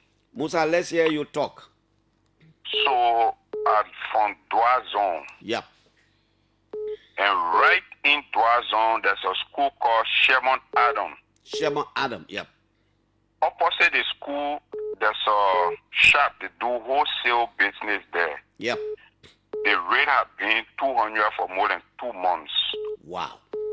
Yes, and I text you, I told you if you want to verify, I can go there and get the name of the shop. But once you get in the Dwa Zone area, you just look for Sherman Adam right opposite it. Yeah. That's a place there is 200 for more than 2 months. If I play me, I can change money from. And there's a place there called I think it's either St. Beach Junction or Silver Beach Junction. Mm-hmm. If you come there now, the rate is 199.5. Yep. If you go to Broadway, also after the a total gas station because I go kid my me I can be looking for higher rate. The 3 money changing booths there is right under the store there. What a rate? Pays at 200. Okay, Musa. That one is being like that too also for long. For long. Okay. That's all right. Yeah. Okay, Musa. Okay. All right. Let's go around. Let's hear you. What's the rate? Hello? Good morning, Clarence. Good morning. Good morning. Yeah, I'm George Guan. I call you from Balanceville. Guano. Yeah, Clarence, the rate around Balanceville Junction, the fellow who come from Kessler Boulevard, you heard him from his statement, the biggest bureau at Balanceville Junction has been changing 198 cents 5 months ago, and it is still 198. So for him to say Kessler Boulevard is changing 200 is lie, and you heard him from his statement. No, but listen now, bossman, give me 1 minute now. No, listen. Yes. But you can't be talking for other people. You know, in these different communities, like for me, you can walk somewhere, you change money, different rate. You walk few steps to the other man, you change money, different rate. It's possible. Clarence, this issue you will get a better information if you just say a reporter on the street to get a fair rate. Don't worry. Thank you. Don't worry. One way to do it is this way too. Other people are calling. They're calling names. Like Musa calling. Musa say more than 2 months. I think being 200 to the place. He called the places names. You know. Hello. Hello, Veteran Clarence Jackson. Good morning, sir. Activist Macklin Renner again. I join from West Point. Veteran Jackson. Let's get something clear here. Those big shops that is changing the rate for 200 and 199 are people who are in rush for US dollars, so they will put more. Hey, my man, another issue. We just finding out from people. No, wait, Postman, wait. Yeah. We're finding out from people what the exchange rate in that area. The things that follow AO, what are the big print changing, the small changing, that one we can't to AA. We just want to know the exchange rate in your area. What's the exchange rate? So right now I'm in West Point. Yeah, I've walked to 3 different places there in West Point. You will realize that here in West Point the rate is 196. The other guy went to 197 and 195 here in West Point. So as we go across the road. No, wait. You said are you around any of the places? Let me talk to one of them. Yeah, let me get a phone to this guy who is changing money. Okay. Yeah. Please talk to us. No. You don't have to talk all I want, boss man. Just leave it. Hello, ma'am. Hello. How? What's your name, ma'am? Eunice. Okay. You changing money over there? What business you doing? I'm changing money. That the only business you doing? No, I'm selling gas too. Okay, Eunice. I sending somebody over there to you. In West Point? Yeah. I want to send somebody to you over there. I will call for you to send me one number. I want to send somebody to you for money to change. But what's your rate this morning? My rate is 195. Your rate at what? 195. Why are you changing 195? Okay. Since 2 days ago, what was the rate over there with you? 2 days ago, I was still changing 195. Okay, so how much other people changing around you? Hello? How much other people changing for around you? Some people changing for 196, like across the road to the shop, they changing for 199. Okay, across the road to the shop, they changing for 199. But you are still changing for 196. You can get customer because my money there, I can send it to you now. That the 199 play, I will send it. I can get customer. If you want to walk the distance, then you can take the 199 to go to the shop. My dear, leave that thing. Distance, we will walk it out. We not can walk that. Oh yeah. Okay, but thank you. Let me talk to another person. Hello. Yeah. Good morning, Clarence. Good morning, sir. What's your name? My name is David Bien. I called from Galley Street this morning. Bien, what Galley Street? What's the rate? Yeah, the rate in Galley Street 196 to 197. 196. I will conclude this thing with talking to some of our correspondents in some of the counties. Yeah, go ahead. So at the fuller shop, it's 187. At the local shop, it's 186. At the what? The fuller shop? What you call local shop and fuller shop now? Man, I seen you. The fuller shop, those are the fuller guys who have a bigger shop, right? They change at a little higher rate than our own Liberian shop. We have those small businesses, those small shops. Really? So at the fuller shop, it's 197. Okay. All right, my brother. Small Liberian shop is 186. 196. Let me hear you here too. Hello? Yeah, good morning. My name is Mabulu Swa calling from Maritime, Piso. Yes, sir. What's the rate in your area? In my area, in this community, is 198, but in real life, what I there is 200. All the students they enter there to buy at 200 rate. In real life, it's 200. Yeah, in the store, you go buy goods at 200 rate, will take it back. But in your community, Nana is what? 198. 198. Thank you. 200. 198. 200. Hello? Yeah, good morning, Piso. Good morning, sir. Good morning. Good morning. What's your name? Yeah, my name is Kazi W. Kiapi, and I call from the Douala Piot, to be specific, Logan Town. Okay, Cappy. What's the exchange rate in that place? Yeah, again, 198, yeah, 198.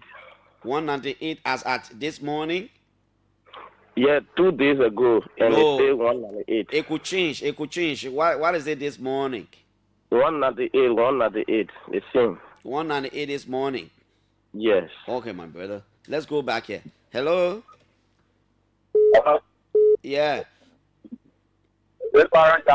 Yeah, you are live. What's your name? I'm Jason. I call you from the San Hall Junction. Oh, no. This no, is the San Hall Junction. They read it. You know, they read Wait, nah. But you don't know where you calling from, boss man. What? You were sounding like you didn't know where you call from. I'm telling you. What's the rate over there? What is the rate? Yeah, because when you say I'm calling for and then something happened. Hello? Good morning, Clarence Jackson. Good morning, sir. This is Raymond Charlie. I joined you from Old Road this morning, but I left Looking Town. So this morning I bought gas to opposite New Era School, South LEC at Kwefo Junction. The rate there was 200 for Jalo. Right now I'm in Old Road, opposite Haywood School Yeah. in Old Road right now. There I am right now. The rate is 199 on the board. So it's very big. It is printed in black. I see it. So there are some people who are honest. They will call the names of places. You hear the man say two things. 108, 199. The other place, 200. Yeah? Hello? Good morning, Clarence. Good morning, good morning, good morning. I want your more. They pay you. Let's hear you. Let's hear you. Yeah, thank you so much for the opportunity. Yeah, but we hear you. Yeah, thank you. My name is Paco. I'm calling for Piso now. I live here, man. Yeah, I live here, my Clarence. I live for last week at 198. In my area, here, man. This morning, I want to read. The morning, I can't lie on air. I want to teach up platform. I change money here. Okay, thank you. They need their generator set for, so they're not. Good morning, good morning. Who generator sport? Hello? Yeah, hello? Yeah, what's your name? My name is James Golafali. I'm calling you from Allen Clinic Community. Mr. Golafali, what is your exchange rate in Allen Clinic Community? 198. That have been about 3-4 months ago. 198. Yeah. Allen Clinic area, 198. Let's hear you. Hello? Good morning. Good morning, sir. Yeah, I'm Jermaine. I'm speaking to you from beyond OKFM. Okay, what's the rate around Lynn Street here? Yeah, around here you get 198. At the window area you get 200. So it's 198 and at the window area 200. Yeah. All right. Good morning. Good morning, Clarence. This is on this line. This is good morning. Where are you calling from? I'm calling from Dole Community. What's the rate? Right around the Veterans Bureau. Yeah, go ahead. The radio is fluctuating 98, 97, 98, 99, some area 200. 97, 98, 99, some areas 200. Yeah, no regulatory arm. That is reason. Your man, no, that only money people talking here. Hello. Good morning. Good morning. Yeah, this is Gentry. I'm calling from Rototown. What your full name, oh man? Hey, Gentry G. Gentry. Liberia. Oh, Mr. Patrick Lumumba, Liberia. What's the exchange rate over there? Yeah, the rate for me, Clarence. What I'm experiencing, if you carry US, yep, $1 Liberian dollar, they give you low rate. But if you go by the same person who giving you the lower when you want buy from there, he will tell you $200 for the day. So what a So rate? that What a happening? rate to your area now? So my area is 198. But Okay. when you go back, spare part, I got keke. The same person will tell me on 18 at 200. Okay, I want my Mr. experience there. All right, Liberia's Patrick Lumumba. Thank you so much. Let's go back. Hello. Yeah, hello, Clarence. Good morning, Yeah, this is Emmanuel. I'm calling from Bala region. Emmanuel. What's your full name? Yeah, Emmanuel Flomo. Flomo. What's the rate? Yeah, it's 198, but they are two type of rate. They have a buying rate. Then they also have. But man, the rate we're talking about. When yeah. when I get my money in my pocket, I walk to the changing pool in the market to change money. 198. That's what we're talking about. We're talking about when your money change, or you carry huge money to go get you. And that's what I'm talking about. Hello, I'm talking about the ordinary people. What the ordinary people go through. Hello. Oh wow, we lost you. We're talking about the ordinary people. The woman that got her $5 US, her dollar single, something like 20. She been using it $5 that the old man we're talking about. Hello. Yeah, good morning, Clarence. Good morning. Good morning. What's your name? Yeah, I'm Francis Gondi, calling from Kirisburg. Okay, Carisburg. A little bit outside Memorial. What's the exchange rate over there? That day before yesterday, I changed money to 72nd Junction for 200. You change money day for yesterday for 200, but what's the exchange rate to Carisburg? It's 199, 198. 199, 198 Carisburg. Yeah. Okay, my old man. Good morning. Good morning. Good morning, Clarence. Good morning. How are you? Okay, thank God. Yeah. My name is Aloysius D. Bunny, and I call from the Banjo Oro. Yeah, Mr. Barney, what's the rate? Yeah, the rate here, to be precise, the Banjo market, right? The rate is 199. Banjo 199. Banjo market. Banjo market, the rate is 199. 199 Banjo market. Okay. Yes. Thank you. That's okay. I'm taking this one as a final call. Then I want to make some rounds in some of the counties. Hello, sir. Hello. I'm my name. I live on West Point. Yes. Go ahead. The rate in West Point is 200. 200 in West Point. Yes. Yeah, West Point. Okay. And the guy I call, I know, Mikey Renner. I get maybe when in collaboration with I get. Well, anyway, you could be right. I'm not saying that. Hello. Clarence, good morning. Yeah. I'm focused, coming from the southeast, but I'm late Papa Carwell. Okay. Firstly, business people communicated with me from Barclayville. The current ratings going through Barclayville is 195, 196, the highest. Barclayville, So Grand that Crew. Yeah, But, okay, so, but what's about your area here in Monrovia? Upper Carwell to Carwell Junction, the rate is 198, highest 199. Upper Carwell to Carwell Junction, 198, highest 199. Yes. Okay. Thanks to all of you. At least we've gotten an appreciation of what the exchange rate is. So the truth is, the rate in Monrovia, in some of the communities, or Red Land, other places, 197, in fact, no, a lot of people didn't talk about 197, 198, 199, 200. 198, 199, 200. There are places, 200. So you cannot say the rate is not 200. No. You cannot also say the rate is 200 all over. No. It depends where you're speaking from. So, but it's clear now that there are places the rate is actually 200. Let's talk to our Grand Bassa County correspondent, Alexander Pia Gaga. Alex, good morning. Good morning, Clarence. I'd like to say good morning to the people of Mossel County. It's a pleasure.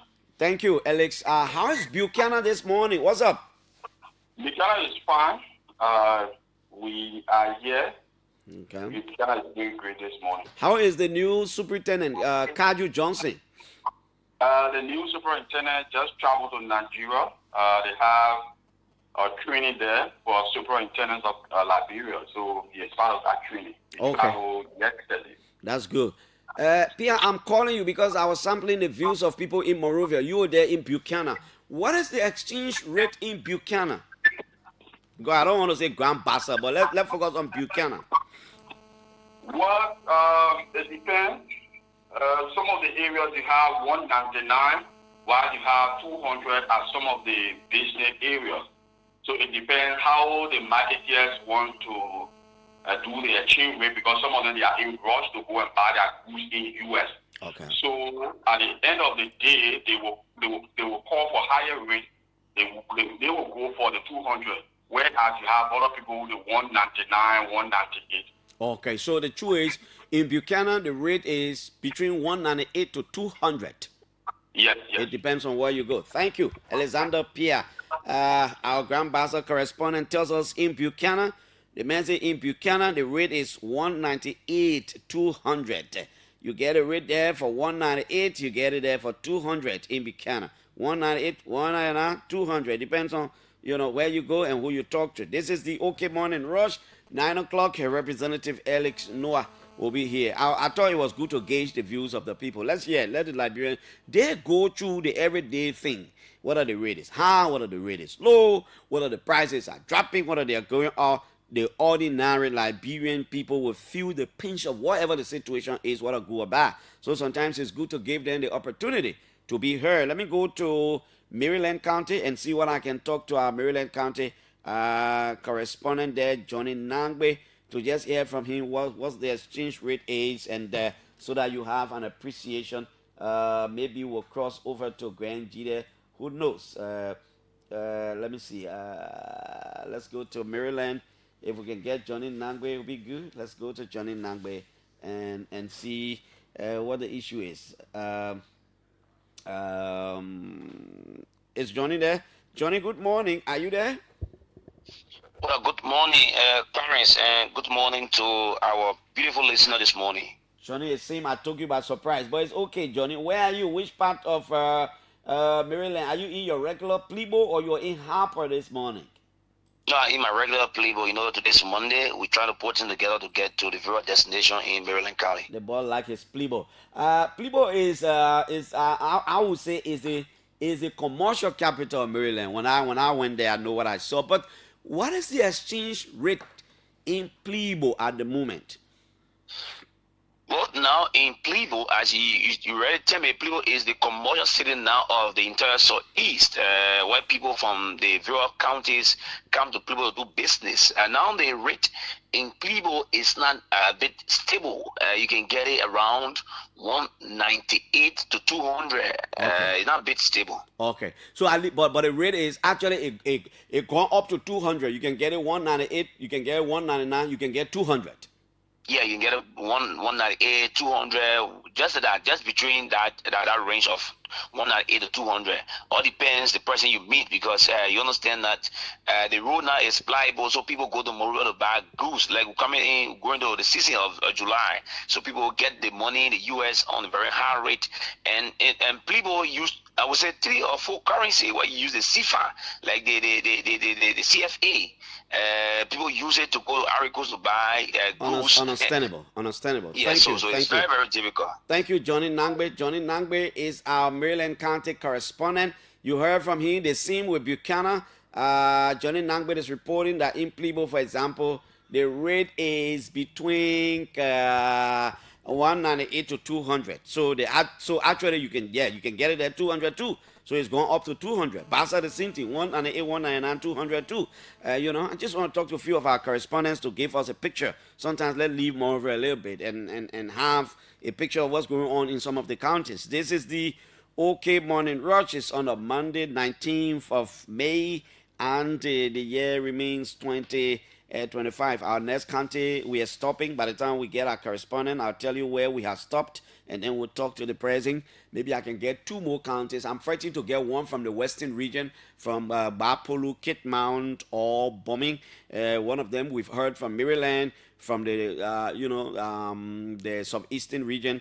I have our Grand Kitmount County correspondent, Mark Rogers, is on this line from Kitmount. Let me talk to Mark. Mark, good morning. Good morning, Clarence. Good morning to everyone. Mark, how do I greet you in VAR? I don't know what dialect you speak, but I think you speak the VAR. What do I say in time like this? Good morning. Mark, Yakune. Clarence. Okay. Yeah. Where are you? You in Sinje? You let your Sinje base know, or you in Tiani, or where are you? I'm in Tiwa district. Tiwa district. What particularly are you? What town? I'm in Mambo. Oh, Mambo. Yes. It's a little bit distant off the road. Yeah, a little distant from Jenny off the road. Mambo is where the first monkey paws were discovered, and yesterday they came up with the second dose. They tried to get the people vaccine. Okay, that's good. So what is the exchange rate in I don't know, I should say rapper sport, or what's your experience with the exchange rate wherever you've been around these few days?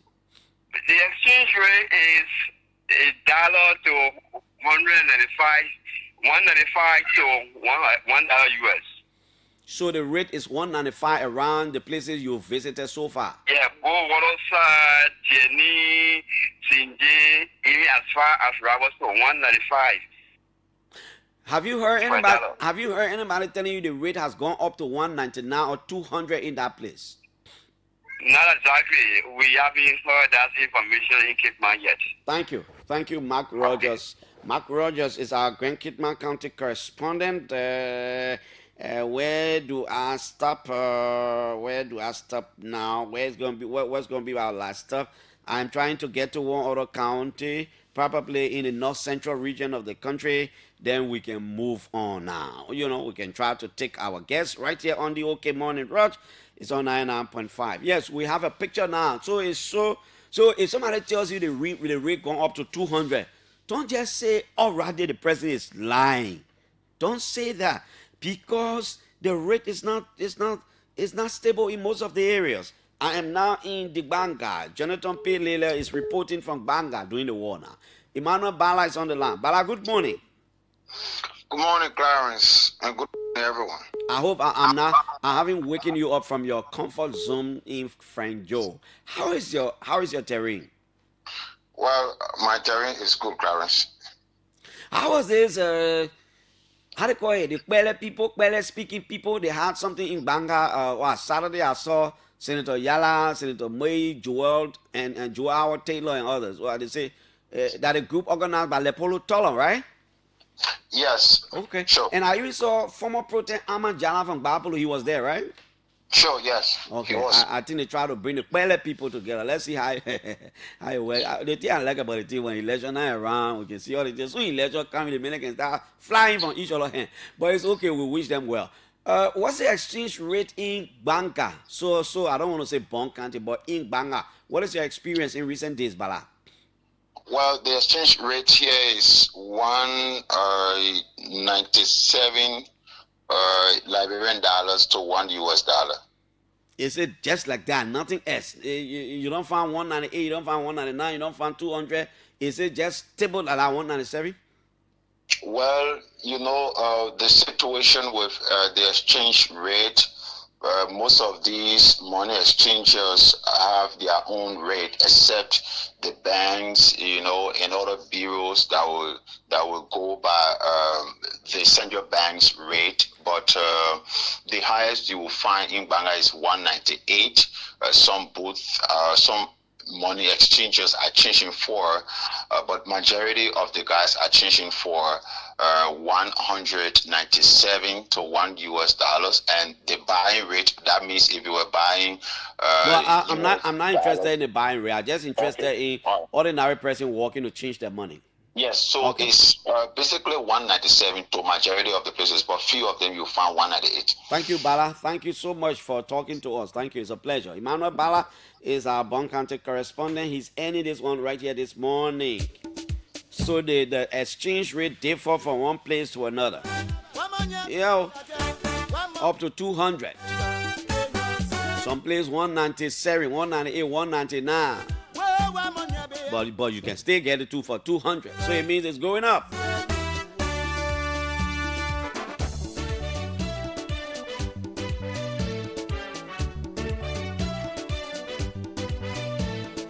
Now, maybe in the coming days now, we can try to find out from the experts the reason why.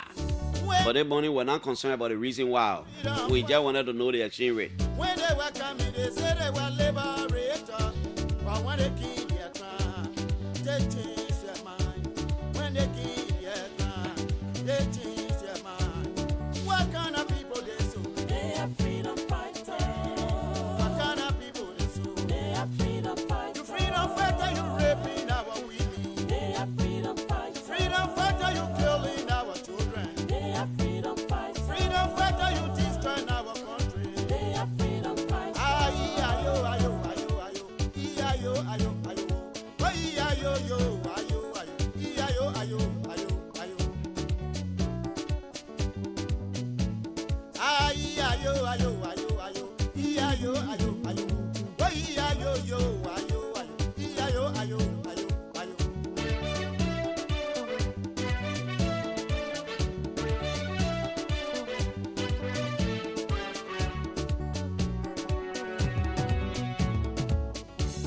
When they were coming, they said they were liberator. When they were coming, they said they were liberator. But when they came the ground, they changed their mind. When they came their ground, they changed their mind.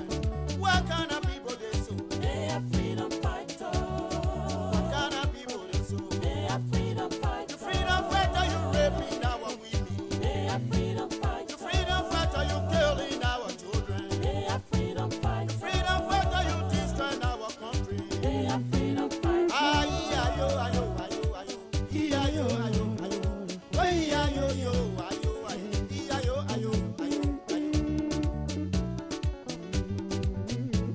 Ayo, ayo, ayo, ayo, ayo, ayo, ayo, ayo. Ayo, yo, ayo, ayo, ayo, ayo, ayo. Music. Aha.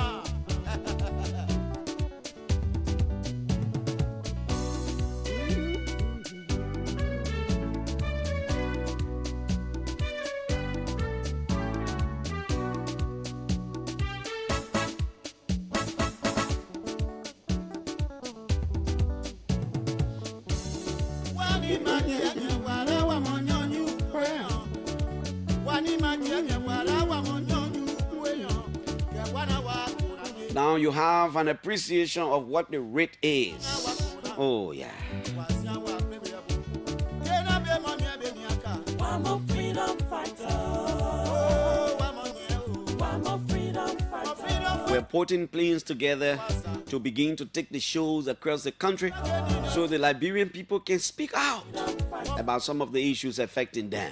We do that to remind the government about how the people feel. We have always done so. We did it during the We Are regime, and we will do it again. And we'll take the shows out. Let the people speak out. Okay, we'll take Representative Ellis Noah very shortly.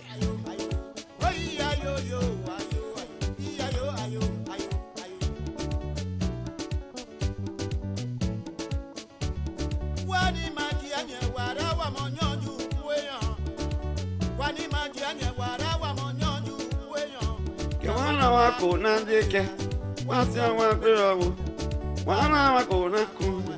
Yes. When they're coming, they say they are freelance fighters. By the time they gain their ground, oh, they change their minds.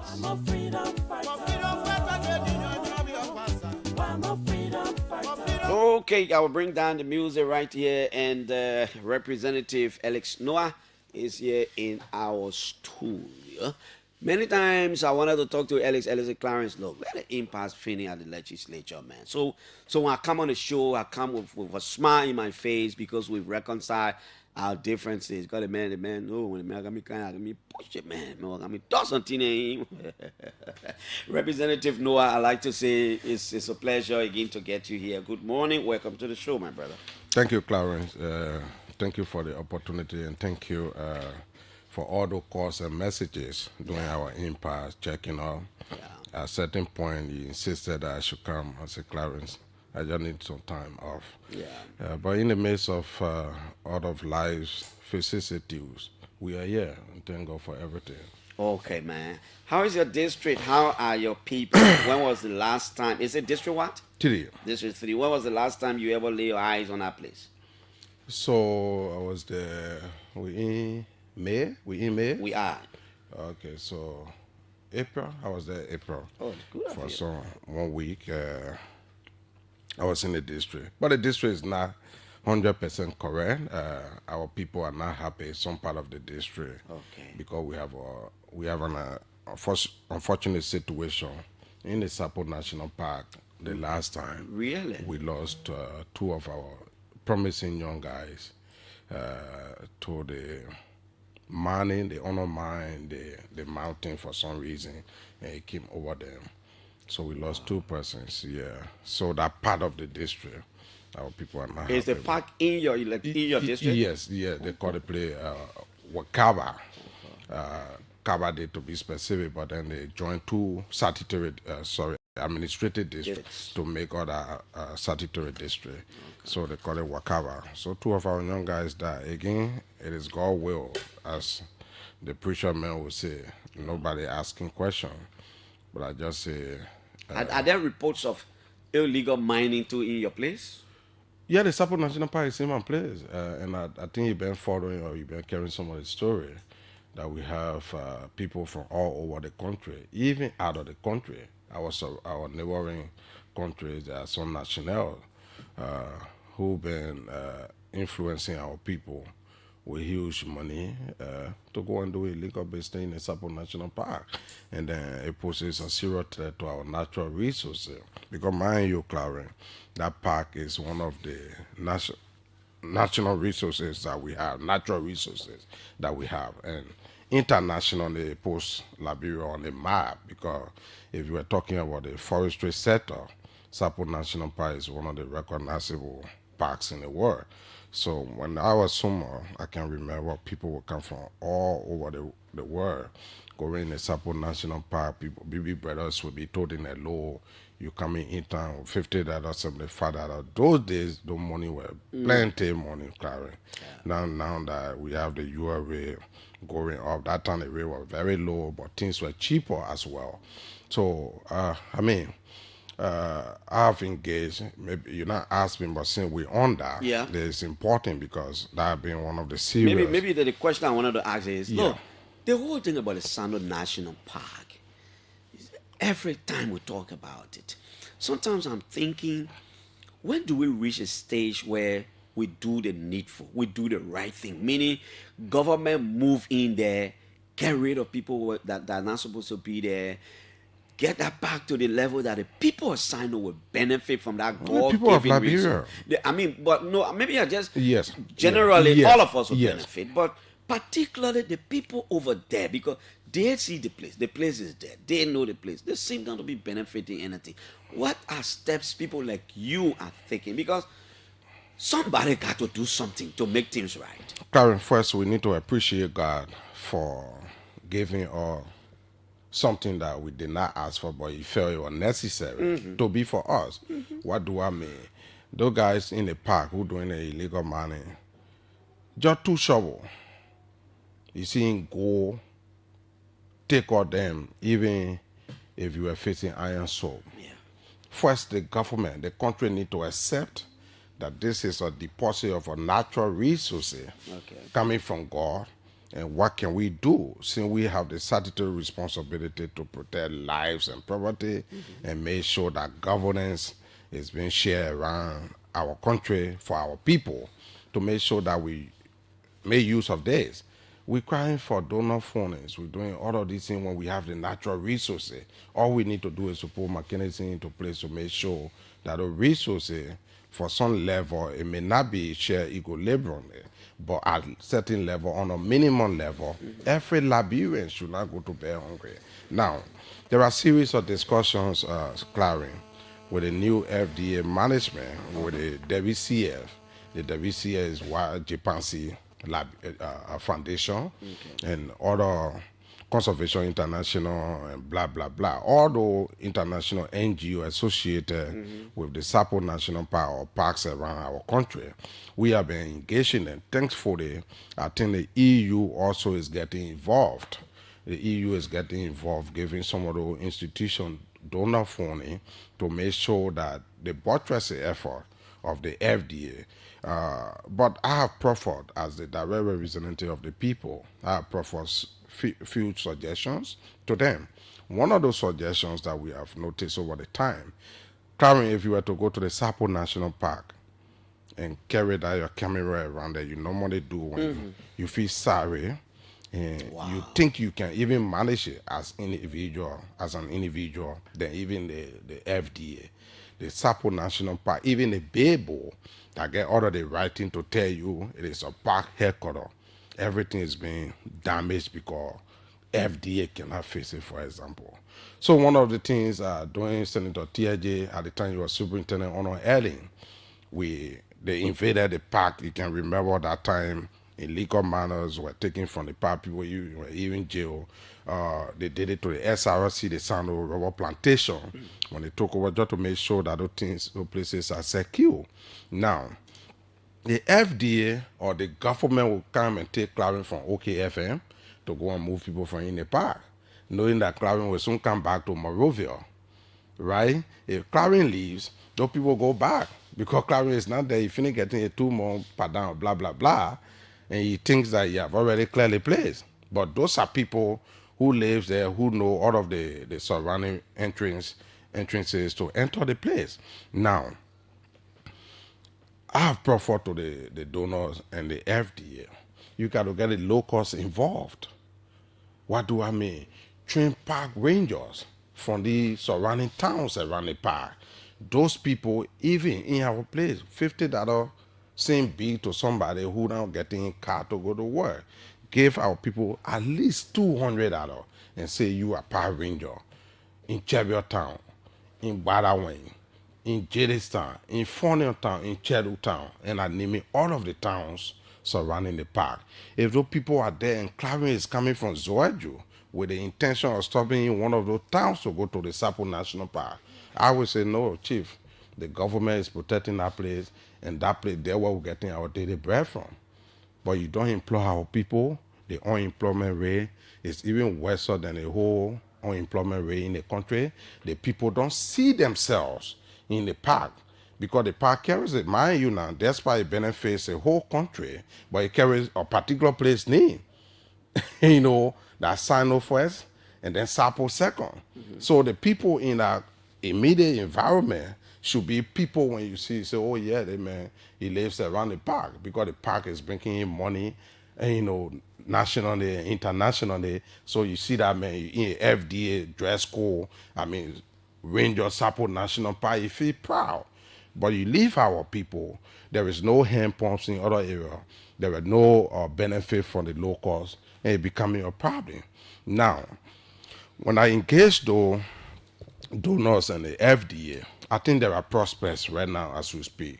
I got a call from the district superintendent yesterday that you are called to proffer 50 names to them for training. To FDA? Yeah, to be Power Ranger.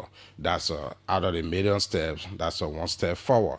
The other one is the WCF. I told them you cannot be going to Sapo National Park headquarters, which is Jade Town, and there is no role. When you enter the place, I got to carry solar lights there to feed it. Even FDA own headquarters is in darkness. Jokingly, I was asking the power warden, I said, do you want letter 2 from me? Then he laughed. Chihuahua, I said, no. You even need to make the people to feel that this town, you know, is a HQ for the park. You cannot be here, even solar light. If you can provide a generator current to all of our people, just solar light, those little things matters. FDA used to draw water from my hometown called Bedawokli in Joazon to carry to the park headquarters. They draw water? They draw water from the pump. It was just a few days ago, few months ago, the WCY Japan Sea Foundation was able to build 1 or 2 pumps that are trying to even enhance by putting some pumps in those places. So yes, if have you as a county and leaders always seen that park as a place where the country and your people supposed to benefit from? I'm asking because how have you people been engaging it? Now the current Sano Legislative Caucus. Yeah.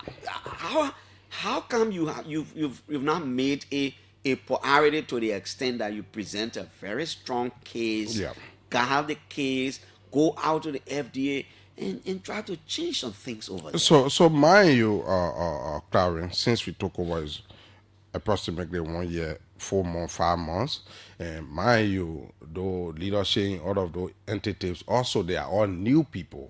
When we started engaging them, they were putting their own pieces together. But as a county, we have made a series of progress, and I know the progress made are yielding result, even being further exacerbated by the death of the 2 young people, calling the government attention for prompt actions. I think the same way we're giving B. Martin, you're giving Accident Mental and other people, AFL and police. You can get AFL and police man in the Sapo National Park, Clarence, because the reason is that is your own national park that have all the resources that internationally you can make money from donors coming and making sure setting aside certain forests that are prohibited for the community to do other things.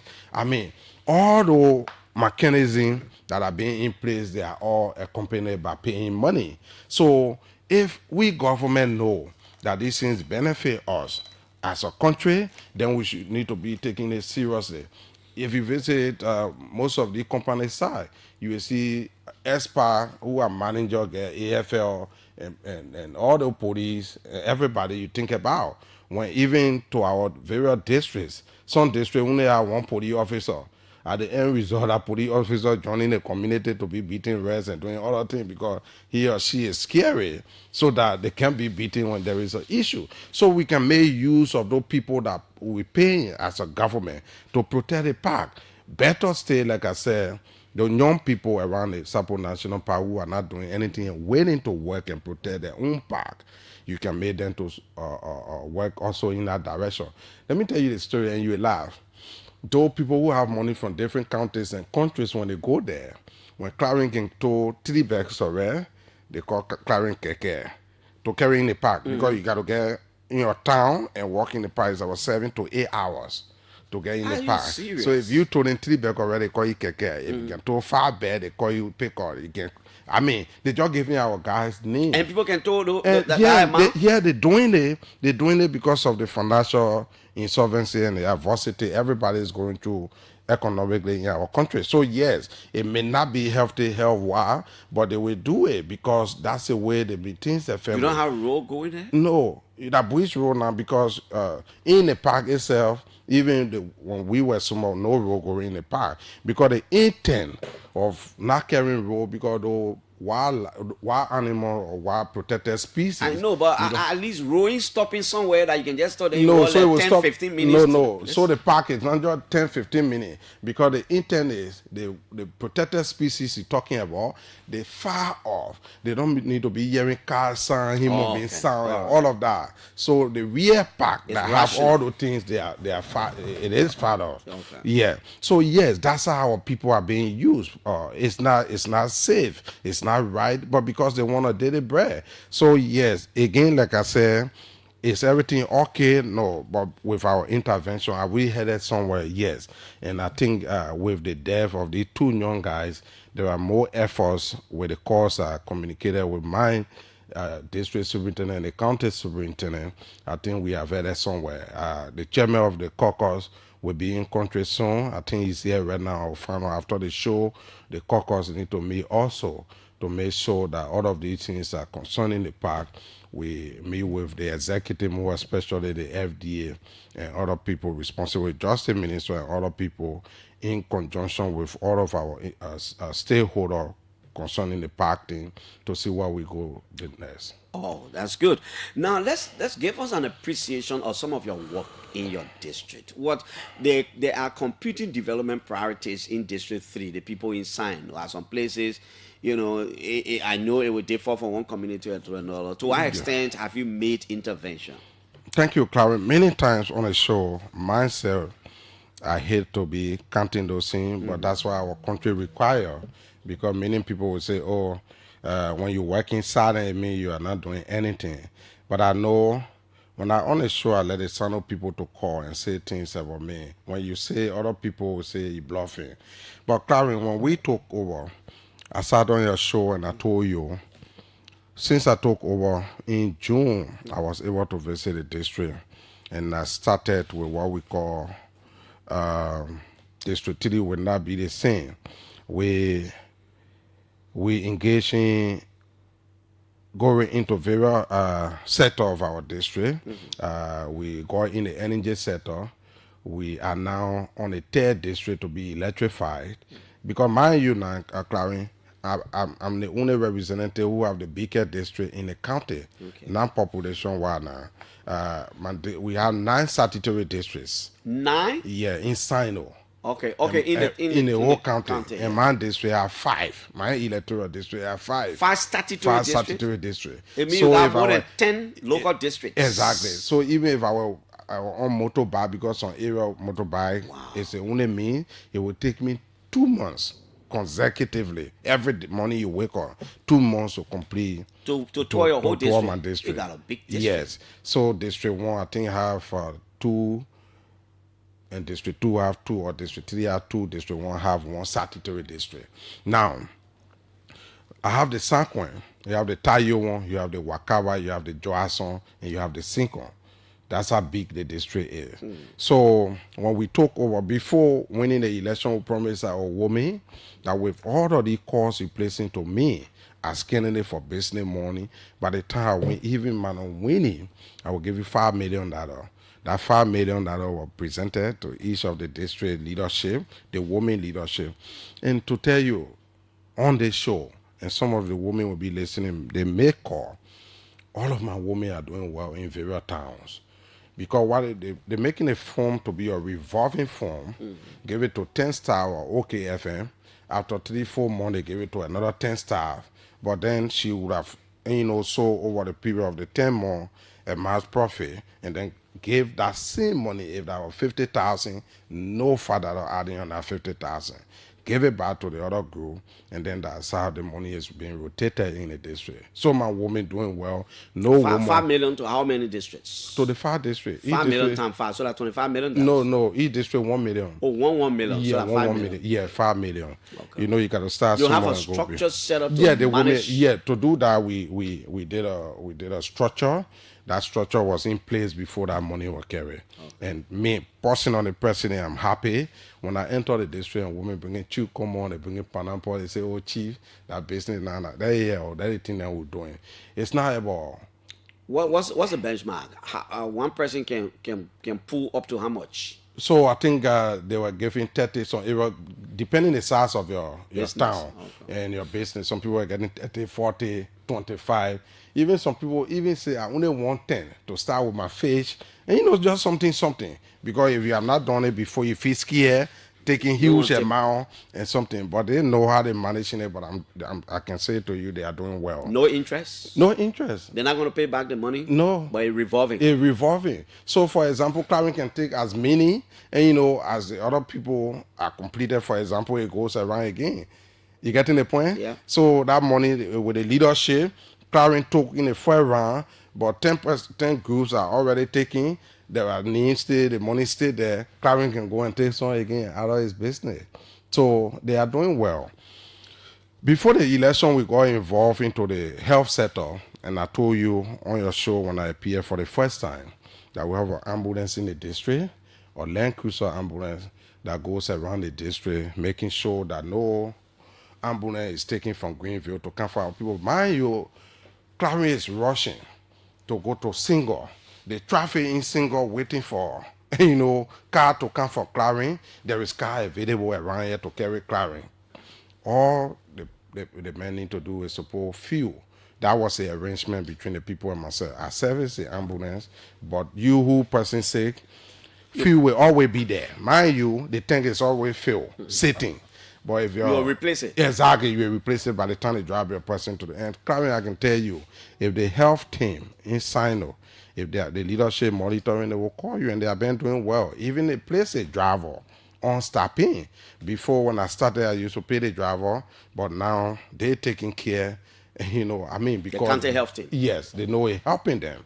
Also, we are now thinking about bringing one more to centralize our district. So Tayo 1 and Sancoin, they are the more closer and districts, right? Statutory district. So there's a place called not Toberville, Jacksonville in Taiwan. It's in the center of the 2 districts. So I'm trying to get one more ambulance being posted there so it can cater to those 2 districts promptly instead of coming from the other far left of the district to come to Toberville or Jacksonville. So yes, that procurement process is on the way. In few months, another ambulance will be here to maybe by December or November in the country to be able to cater. So the thing is, the ambulance that you have now, yeah, when it take the sick people, they carry them to Greenville. Yeah, for referral. Mind you now, all the places get clinics, though intense cases that needs referral. Yeah, because I was asking, I was saying, no, those why are. don't you focus on constructing a health center? Oh no, all those places get health centers. Okay, so for referrals. Yeah, for referral. And those extreme cases, not job, and to Atawi, and then you think you can ride ambulance to go. No, because you have a part to play by replacing a few. So it's a serious thing that we're doing. Are they appreciating it? Clarence, I mean, when you open the lines, again, I don't want to tell you how happy our people are. Because first thing first, this is the first time for the type of thing happening in our Table district. Mind you, my district, the Johnson Statutory District, despite part of District 3, but it's the second oldest district in the Republic, next to Kiribati, historically. For the first time, I don't talking about those days that I was not born. I don't know how the normal day structure was looking. But when we start knowing ourselves, for the first time for ambulance to be posted in a place catering to all of our districts, our people are excited. And the unfortunate thing that all of us as a government that we all need to fight for is the issue of the roads. Mind you, Clarence, is not unique to only Sino, but it is a whole problem for our country. If our roads are fixed, Clarence, I can tell you, you can drive from here to Sino to there and can be there. If you leave from here by 8, you can be there by 12, 1 in the morning. People can even come from Sino and come to work and be here by 9, 10. But we need to handle that to get all the things running. Also, for the first time, Clarence, 2 school buses are being loaded already, coming for our district for our school-going kids. You're bringing in 2 buses? Yeah, 2 buses. They were part of our legislative project. The $37,000 they gave. I spent a little over $50,000 for both buying and then bringing them in the country. So we get 2 accessible districts at least in my electoral district, the Taiwan and Joasson. So for the first time, there will be school buses posted. We are now putting resources together to build bus stops, places EMR to pick up our children so that the young people can experience also. The students will put gas too? No, there will be arrangement. I will talk to GVL in the district as part of the CSR. Is in your district? Yeah. Sandal Park is in your district? Yes, as part of the CSR. Those are things we can sit down on the table and talk. Because if you there and an individual bought a bus, what are you supposed to do as a company? For example, if the people are requested for it, I mean, I don't want to say anything that maybe the people did not ask for at the time I was not representing. And I tell you, okay, please give her 2 drums, give her 3 drums every month. I think they will be happy to do it. I'm very sure that they will do it. And my engagement will make them to do it. So yes, when I bought the ambulance, that was a concern. Also, people had, how do you maintain the ambulance? Right? At a certain point when the CHO of Sino got comfortable by just sitting and then referral cases coming instead of you and sending cars to go for them, he got involved. By saying, okay, you know what, Mr. Noah, we'll put the driver on stopping right now, and then the services, sometimes the one you cannot do, we do it. And we're flowing with that. So when something to start is hard, but you can get there and find a way to maintain, because the sustenance and maintenance of all these discussions, it matters. You cannot, when I started the sanitation power in every big town in my district, during the campaign period, I put flush toilets. people say, oh. You did that? Yeah, I on a show and some people listening. Every big town in my district. So you go to ENI, you go to Pine San, you go to Vuadi, you go to, I did all of those things. And our people maintaining that when I started, I was paying the old people $5,000 for each of the latrines. So in each town, you get two. One up, one down. Contains two rooms, female and male. So when I did that, every time I call the city mayor and say, after a few times, you need to put into a place a structural arrangement that the places can be maintained. And Clarence, the last town in my district is called Vuadi, bordering Grangy there. If you go there now, you can get flush toilet like you in your home. And our people maintaining those things. That's how sometimes when you want to do things and you limit your people to say, oh, if I do they want it with sporty, then you're not ready. But you can teach your people how to maintain certain things, and they can do it. So yes, we did that, and those things are being maintained. As we speak, there are computers and other things coming. I started with a town called Toberville in San Quentin, building a modern youth center that will be having computer lab, the president's office, and other offices for other activities with the center itself. So all that I want to see in the next 3 to 4 years, Clarence, is when you coming from Toberville, you should also be able to put computer on. You should also be able to put it off. You should also be able to save your document. Give the first hand information to your people. No need to keep our people in darkness. Those bosses, one of the reasons I'm happy, people say, oh, those people not used to those things, they will get used to it. I want, if a young student who will be coming to Morovia in the future to wait for school bus should not be a new thing to them. They will say, we're having it to our place. And that's why when you go out there and see those Google things, don't limit your people. Don't say your people will not be able to use it in the proper way. Make sure you teach your people how to use these things. So I'm making sure that those things happen. Now, I've been in a youth center in Toberville, and I also been in my house in Toberville. The house, when completed in November, will be making my houses 3 in the district. Now, the way I'm saying it, some people say, but I have own house, but I should get my own house in each district because I'm representing the people. Why it does, Clarence, it gives the people hope that our representative can come anytime. If I carry you to go and turn over a particular project that you going with me in Sano, then I get to the player representing people where to sleep before looking for a room for you. That's it. No more day politics, those politicians were on. So I say in the far statutory district, I will get 5 horses. In November, we'll be completing the 3rd one. By the grace of God, in 2026, we'll be starting the other one in Saquin. In Sincon. From Sincon, we'll come to Tayo one. Then we got our 5 horses completed in the district. And those horses, what it does, it beat it far they play. It gives our women job because I don't bring the key to Morovia. I turn it over to the town women. And they are the one maintaining the place. They feel owned. Right? I mean, somebody get them horse, they cleaning, they getting at least $7,000-8,000. You do it to 5 women. The horse in Johansson, I get 3 security, 2 cooks. The horse in Pine Sound, the same thing. The one now going to Toberville, you getting that same number of people to be there. One way or the other is a way of putting food on somebody's table. So it's not only about me. I'm not just doing it and sit down and say because the people I've been in my own household, the people will just be in the darkness. I've been in youth centers and doing other things.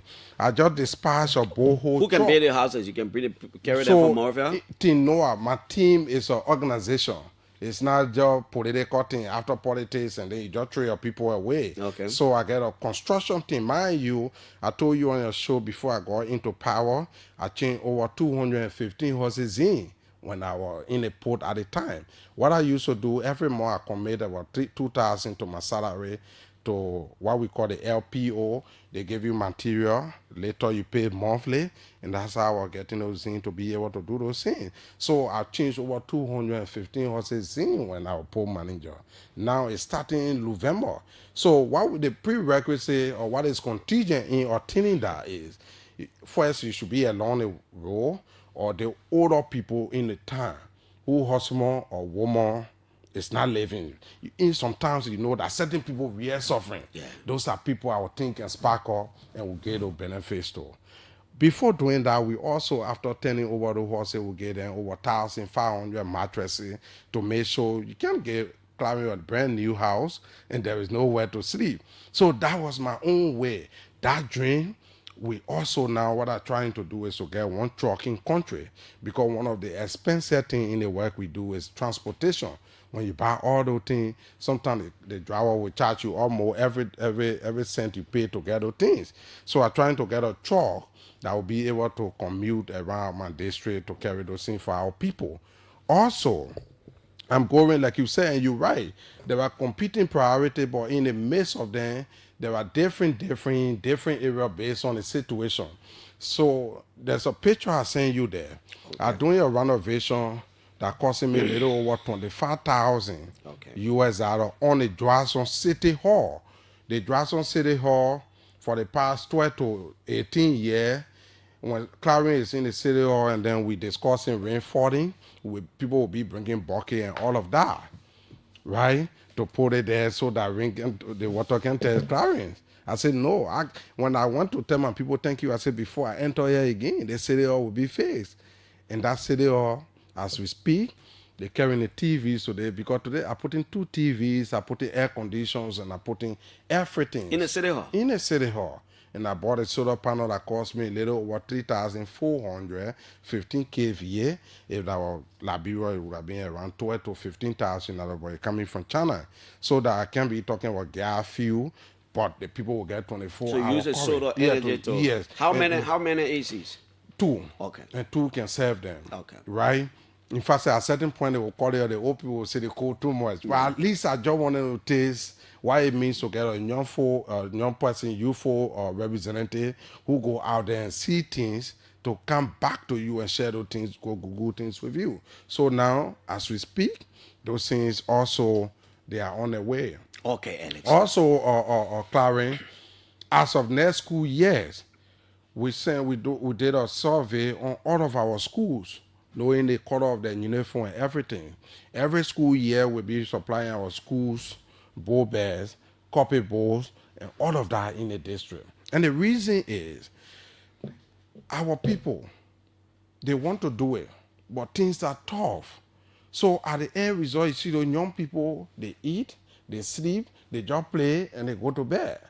So all we want to do, make sure, like America, and you will not compare it with America, but I just try to, no kid walk in the street without going to school. Because the people provided all of those enabling environment for every citizen.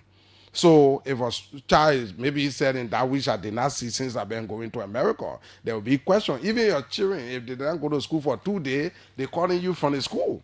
What is happening in Clarence? What happened to small Clarence? So you want to buy a book bag? And, so we try to make sure that our people get those facilities that are prohibiting them from sending their children to school. Okay. Do I do or no? But at least in every school year, if you get a 2,000 copy bowl, at least 500 to 600 bowl bag, those things can happen. They are common thing.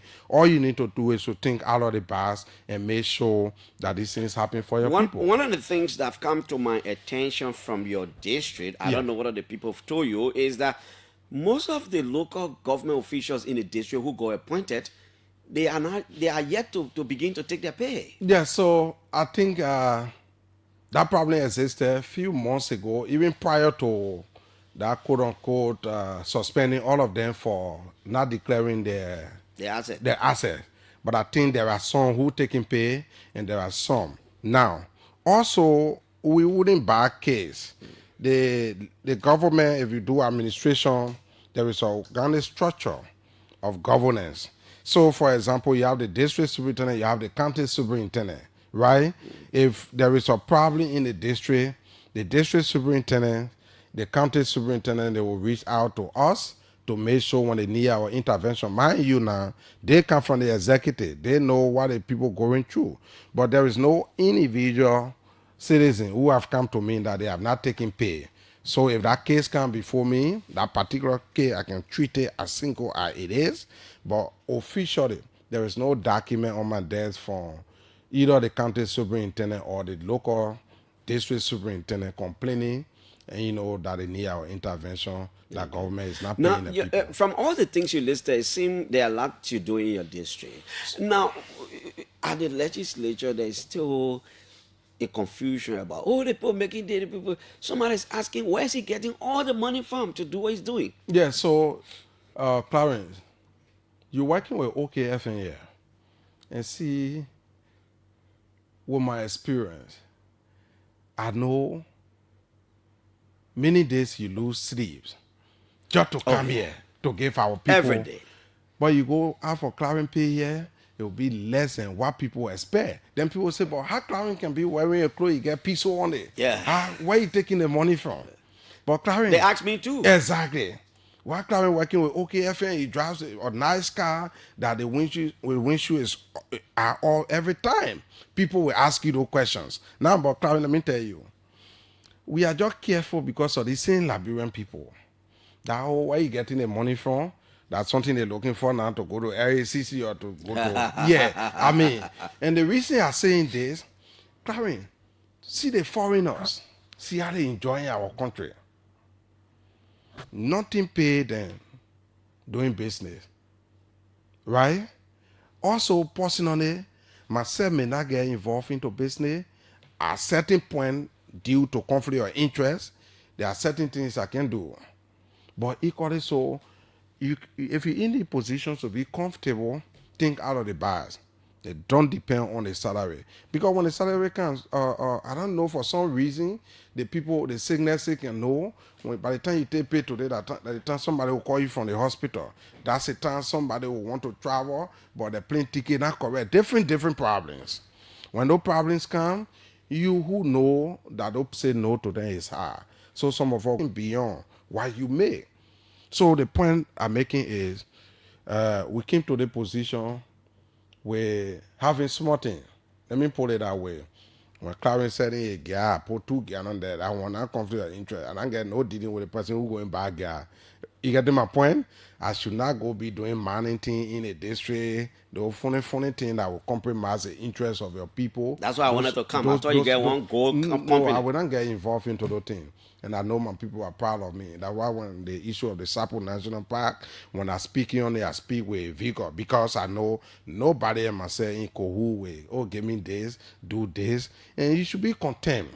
Okay, you should Representative also be content. Alex Noah of Sino District Number 3. He used to be the manager of the Sino Port. Director. The director of the Sino Port, and so he was there with his people. He's now representing them. Let's come to the national legislature. For the past 6-7 months, you've been up and down. You've been at each other's throats. You've been there. I mean, it's understandable. All of you are human beings. You have your own political party or individual reasons for doing so many things you do. Do you think the situation at the House of Representatives is now over and it's time to move on? Personally, I think it's time to move on. It is over. I would say no. Clarence, are you paying attention? Go ahead. Personally, I think for me, it is time to move on. Okay. It is over. I would say no. And there's a reason. You said something that I just copied, and that's why it's being replicated in the building. So, for example, you are saying people will say they're fighting for a certain struggle. Mm-hmm. They will change things when they get there. Yeah. Then everything the same. Yeah. So they say they are freedom fighters. Exactly. But when they gain the ground, they change their mind. So, for an example, people say, oh, Kolanti, give all his supporters, people who supported him during the speakership election, that which was not true. Lucrative. Yes. We can argue it here. And this is why I pray that a new speaker should not even make me member on committee. I don't want to be representative from Sano. And there's a reason for that. We want to compare and contrast that people also, when they even appoint you as chairman on day, then they say, thank you, with a good committee you get there. Mm-hmm. Right? Encouraging you to go and force people to get money, encouraging you to go do things out of the way to compromise their interests as Liberian people. The reason I want to be floor member for Speaker Kuhn's speakership is to make sure that you're not forced to be on committee before you can do something if you were elected to do a particular thing. First thing, when the people were electing you, they did not elect us with committees. They elected you as representative. Except that the legislature works through committees. Exactly. No, I agree with that. Now, the whole intent of a particular committee thing is all about money. That's what people think. And I believe it. But what is it? Is it not that way? No, it should not be that way. No, but is it not that way now? It is that way. Okay. Right? And that's why I'm just telling you, for me personally, I think and I pray. And if the speaker or fanatic of the speaker, Kun, is watching right now, the speaker should give me 0 committee. And that reason is I will perform more in my district. I challenge that because the people elected me to do a particular thing. And let me say this. When you have a committee and you think all you do is to get money, you compromise the interests of your people. For example, we went to Bon County. How they call the people that the Chana Yuan? Chana Yuan. You mean to Bon Mines? Yeah, Bon Mines. Chana Yuan. Chana Yuan. Yeah. We went there, a conglomeration of various committees to go and probe into what they were doing to the people. And Clarence, it will interest you to know that the Liberian people there drinking from the creek and the Chinese people having mineral water being supplied to them. We went to that place. I saw some funny discussion and all of that. I told them the red thing is not. What do you mean funny now? Some of your men were doing all kind of things that you not understand certain things. Yes, I said we not do the red thing. I'm going to talk it. And by the time we reported, that's how you saw the changes facing of the road, getting all the cars. There were no Liberian was driving any of them. So Chinese. No Liberian driver they had at the time. Did that anger you? Yes, to see our people. And then when they were drinking the creek water and were coming, because they were explaining to all, then they saw one Chinese guy coming. He said, they come here, we can't talk again. They were afraid. Yeah, they were afraid. Because the Chinese men coming. Yeah, when they report that issue, they know the Chinese people will be in problem and they will get at them. That's a terrible thing. But the reason I say that, Clarence, you cannot say there are things that were wrong yesterday and you're repeating the same thing. So now, for example, I listened to the speaker the day they were going to endorse coca. He said all majority black members. That speaker talking now. All majority black members. Oh, you speaker now. He said that. I say he said that. He said all majority black members, you can escort the doyen on our father and the deputy speaker to go and endorse or witness the endorsement ceremony of majority black leader, Senator Coker. That's what Speaker Richard Kun said. He said that. All majority black members, you're escort the doyen in Thomas Falla to go and witness the induction of the majority black leader. He said that. Now, the reason I'm saying this, if we say the impasse have a ripple effect on us as a country and even us as a horse, let me tell you, Clarence, the particular thing, there are bad lessons learned. First, it demoralizes the whole intent and spirit of that house. People even saying now we should cancel the legislature. I mean, if I can join them, I can join them. We are the first branch, Clarence.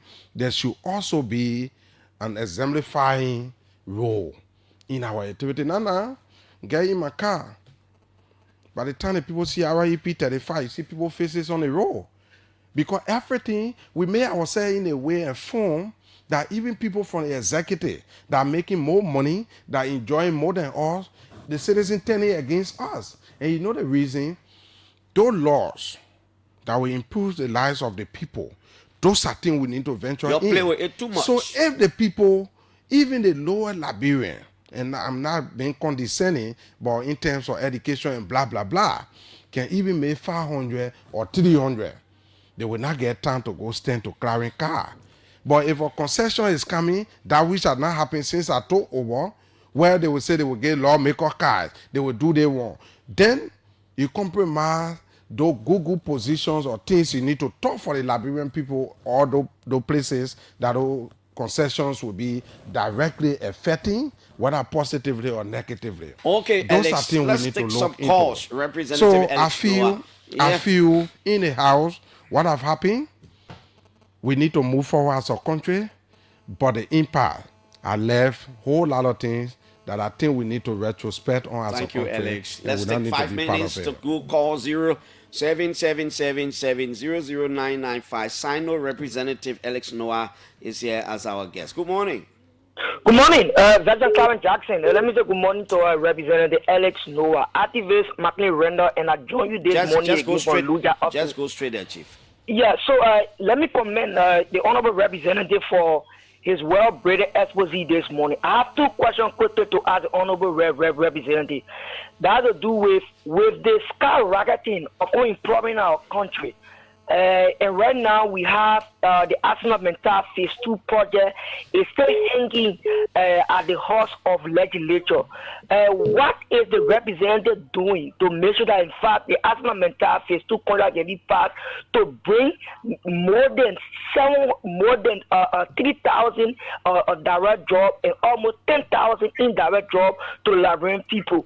What is his stand on the Arsenal Mental Phase 2 contract? Thank you. Let's get another caller quick right here. Hello? Are you there? 0777700995. Probably get to get someone line too, man. Good morning. Good morning, Clarence. Someone a big county. Who? Good morning, Clarence. For Sino. people. Yeah, go ahead. Don't mind me, This is Clarence. Christian. Yes, But thank we're you. probably knowing my community as Siwa. Okay, but before you go ahead, let me open one line for Sino people, even though we don't have much time. Sino people 0886 458 902. If you are in Sino County and following, or maybe by whatever link, call us on 0886 458 902. Yeah, go ahead. Thank you very much, Clarence. As I've just said previously, I'm a Christian, but we're probably knowing my community as Siwa. I'm calling from Lokitan specifically. Okay. Clarence, I listened to my honorable institute, and he has said a lot. I think these are the unities we want in the house. It has been the past 2 to 3, 4 months we have been passing around. Our president are very good there and do the Prince people well in the prison and father's manner. So get on that breast bill in a strong young successful success. Thank you very much. Thank you. Sino County 0886 458 902. Only for people in Sino County. Hello? Yeah, good morning, Clarence, and good morning to your studio guest. This is the Sino County line. Where are you calling from? Yeah, I'm calling from Monrovia, but I'm from Sango. This is Reverend Joe Cheki Jawule. Okay, Reverend Jawule, let's take you. Thank you, Clarence, and I want to be very grateful to the studio guest this morning, Honorable Noah. You know, all that he has said, I can attest to all. I'm from Sango, and I know what is going on. In fact, I'm one of the stakeholders in Sango County, as he is aware. So we are monitoring his progress. Okay. And I want to use this occasion to congratulate him and ask him to remain steadfast in his quest to make sure that our people's lives are improved. And, so this morning I want to really encourage him. I want to first of all congratulate him for the work that he's doing in our county, in the district specifically, and to also encourage him to do more. Thank you, Reverend. All the Jawule and the Nyenswans are going to be calling. Hello? Good morning. Piso, morning. How are you? I'm good. Thank you for the great opportunity. Let me say good morning to You didn't call your name, sir. Honorable Noah. Piso. This is BG Play Nyeswa. Yeah, Nyeswa, let's hear you.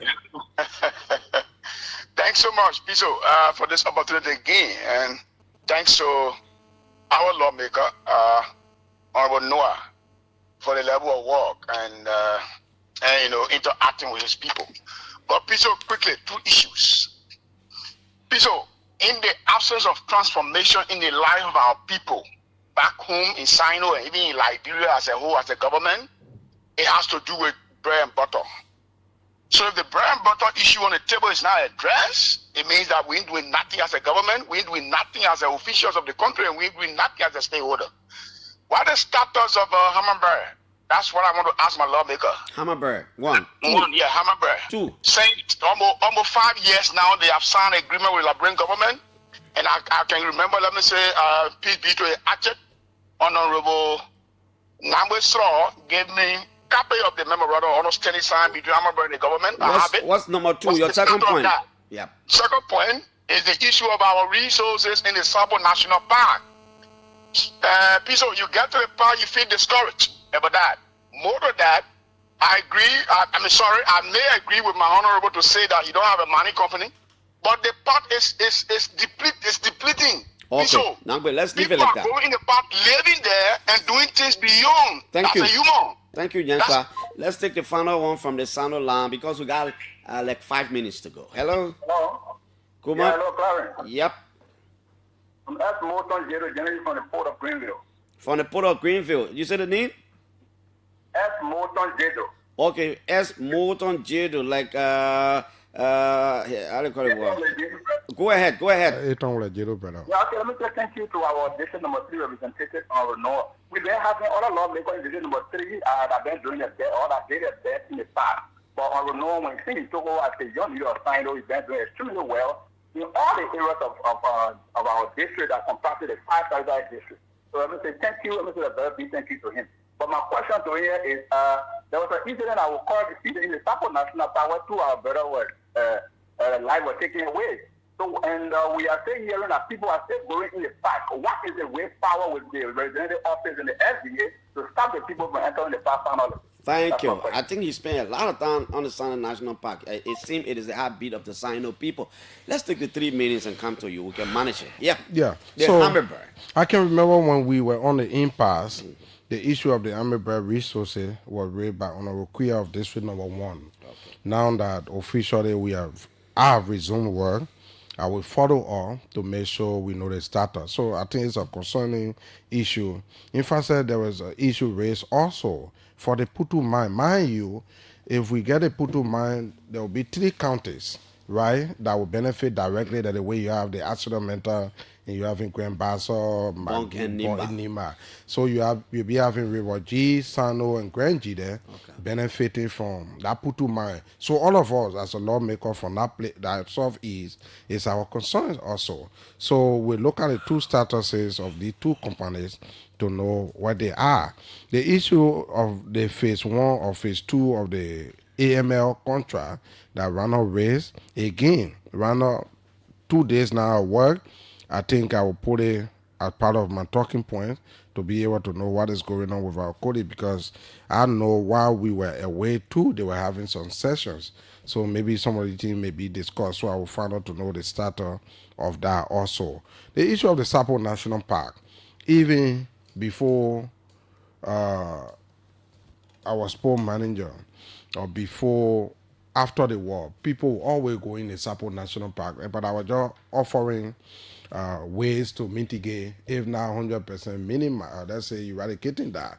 The way to do it is to get our community people involved to see it as their own by making sure that those people are security, they are working with the FDA.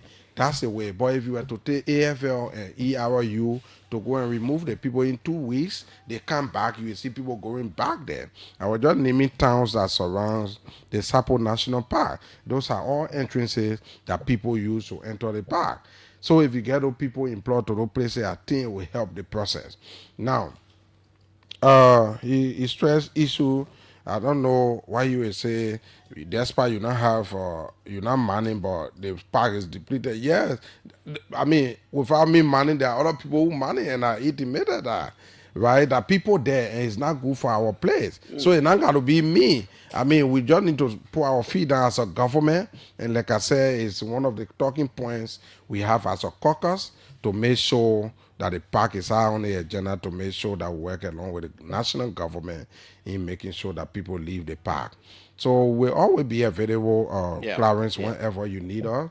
We'll always do our best. Many times we sit quietly and let the people talk.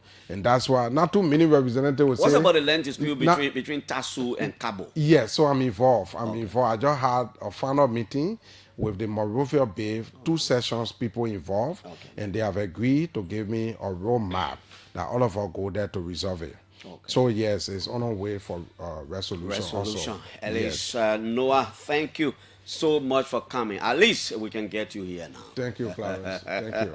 And just watch it. Not all the representatives will kind of say open land special for my people because. I mean, it's not easy. You got to be an extra working man to say, let my people call. Oh, you mean you brave? Yeah, to do that. No, you know why you do. Yeah, you know why you doing that. Most of the times I do that. Yeah, so we be doing that. Look at it, man. Well, we say thank you, man. Tomorrow we'll be back here. Okay, with the Tuesday, May 20th edition of the show. My name is Piso. Maurice Wuleti, the ball from Sino, is coming up with Liberia at 10. Okay, I'd like to say thanks to all of you, man. So the exchange rate is not stable, 98, 99, 200 in some of the places. I'm out of here. Bye-bye.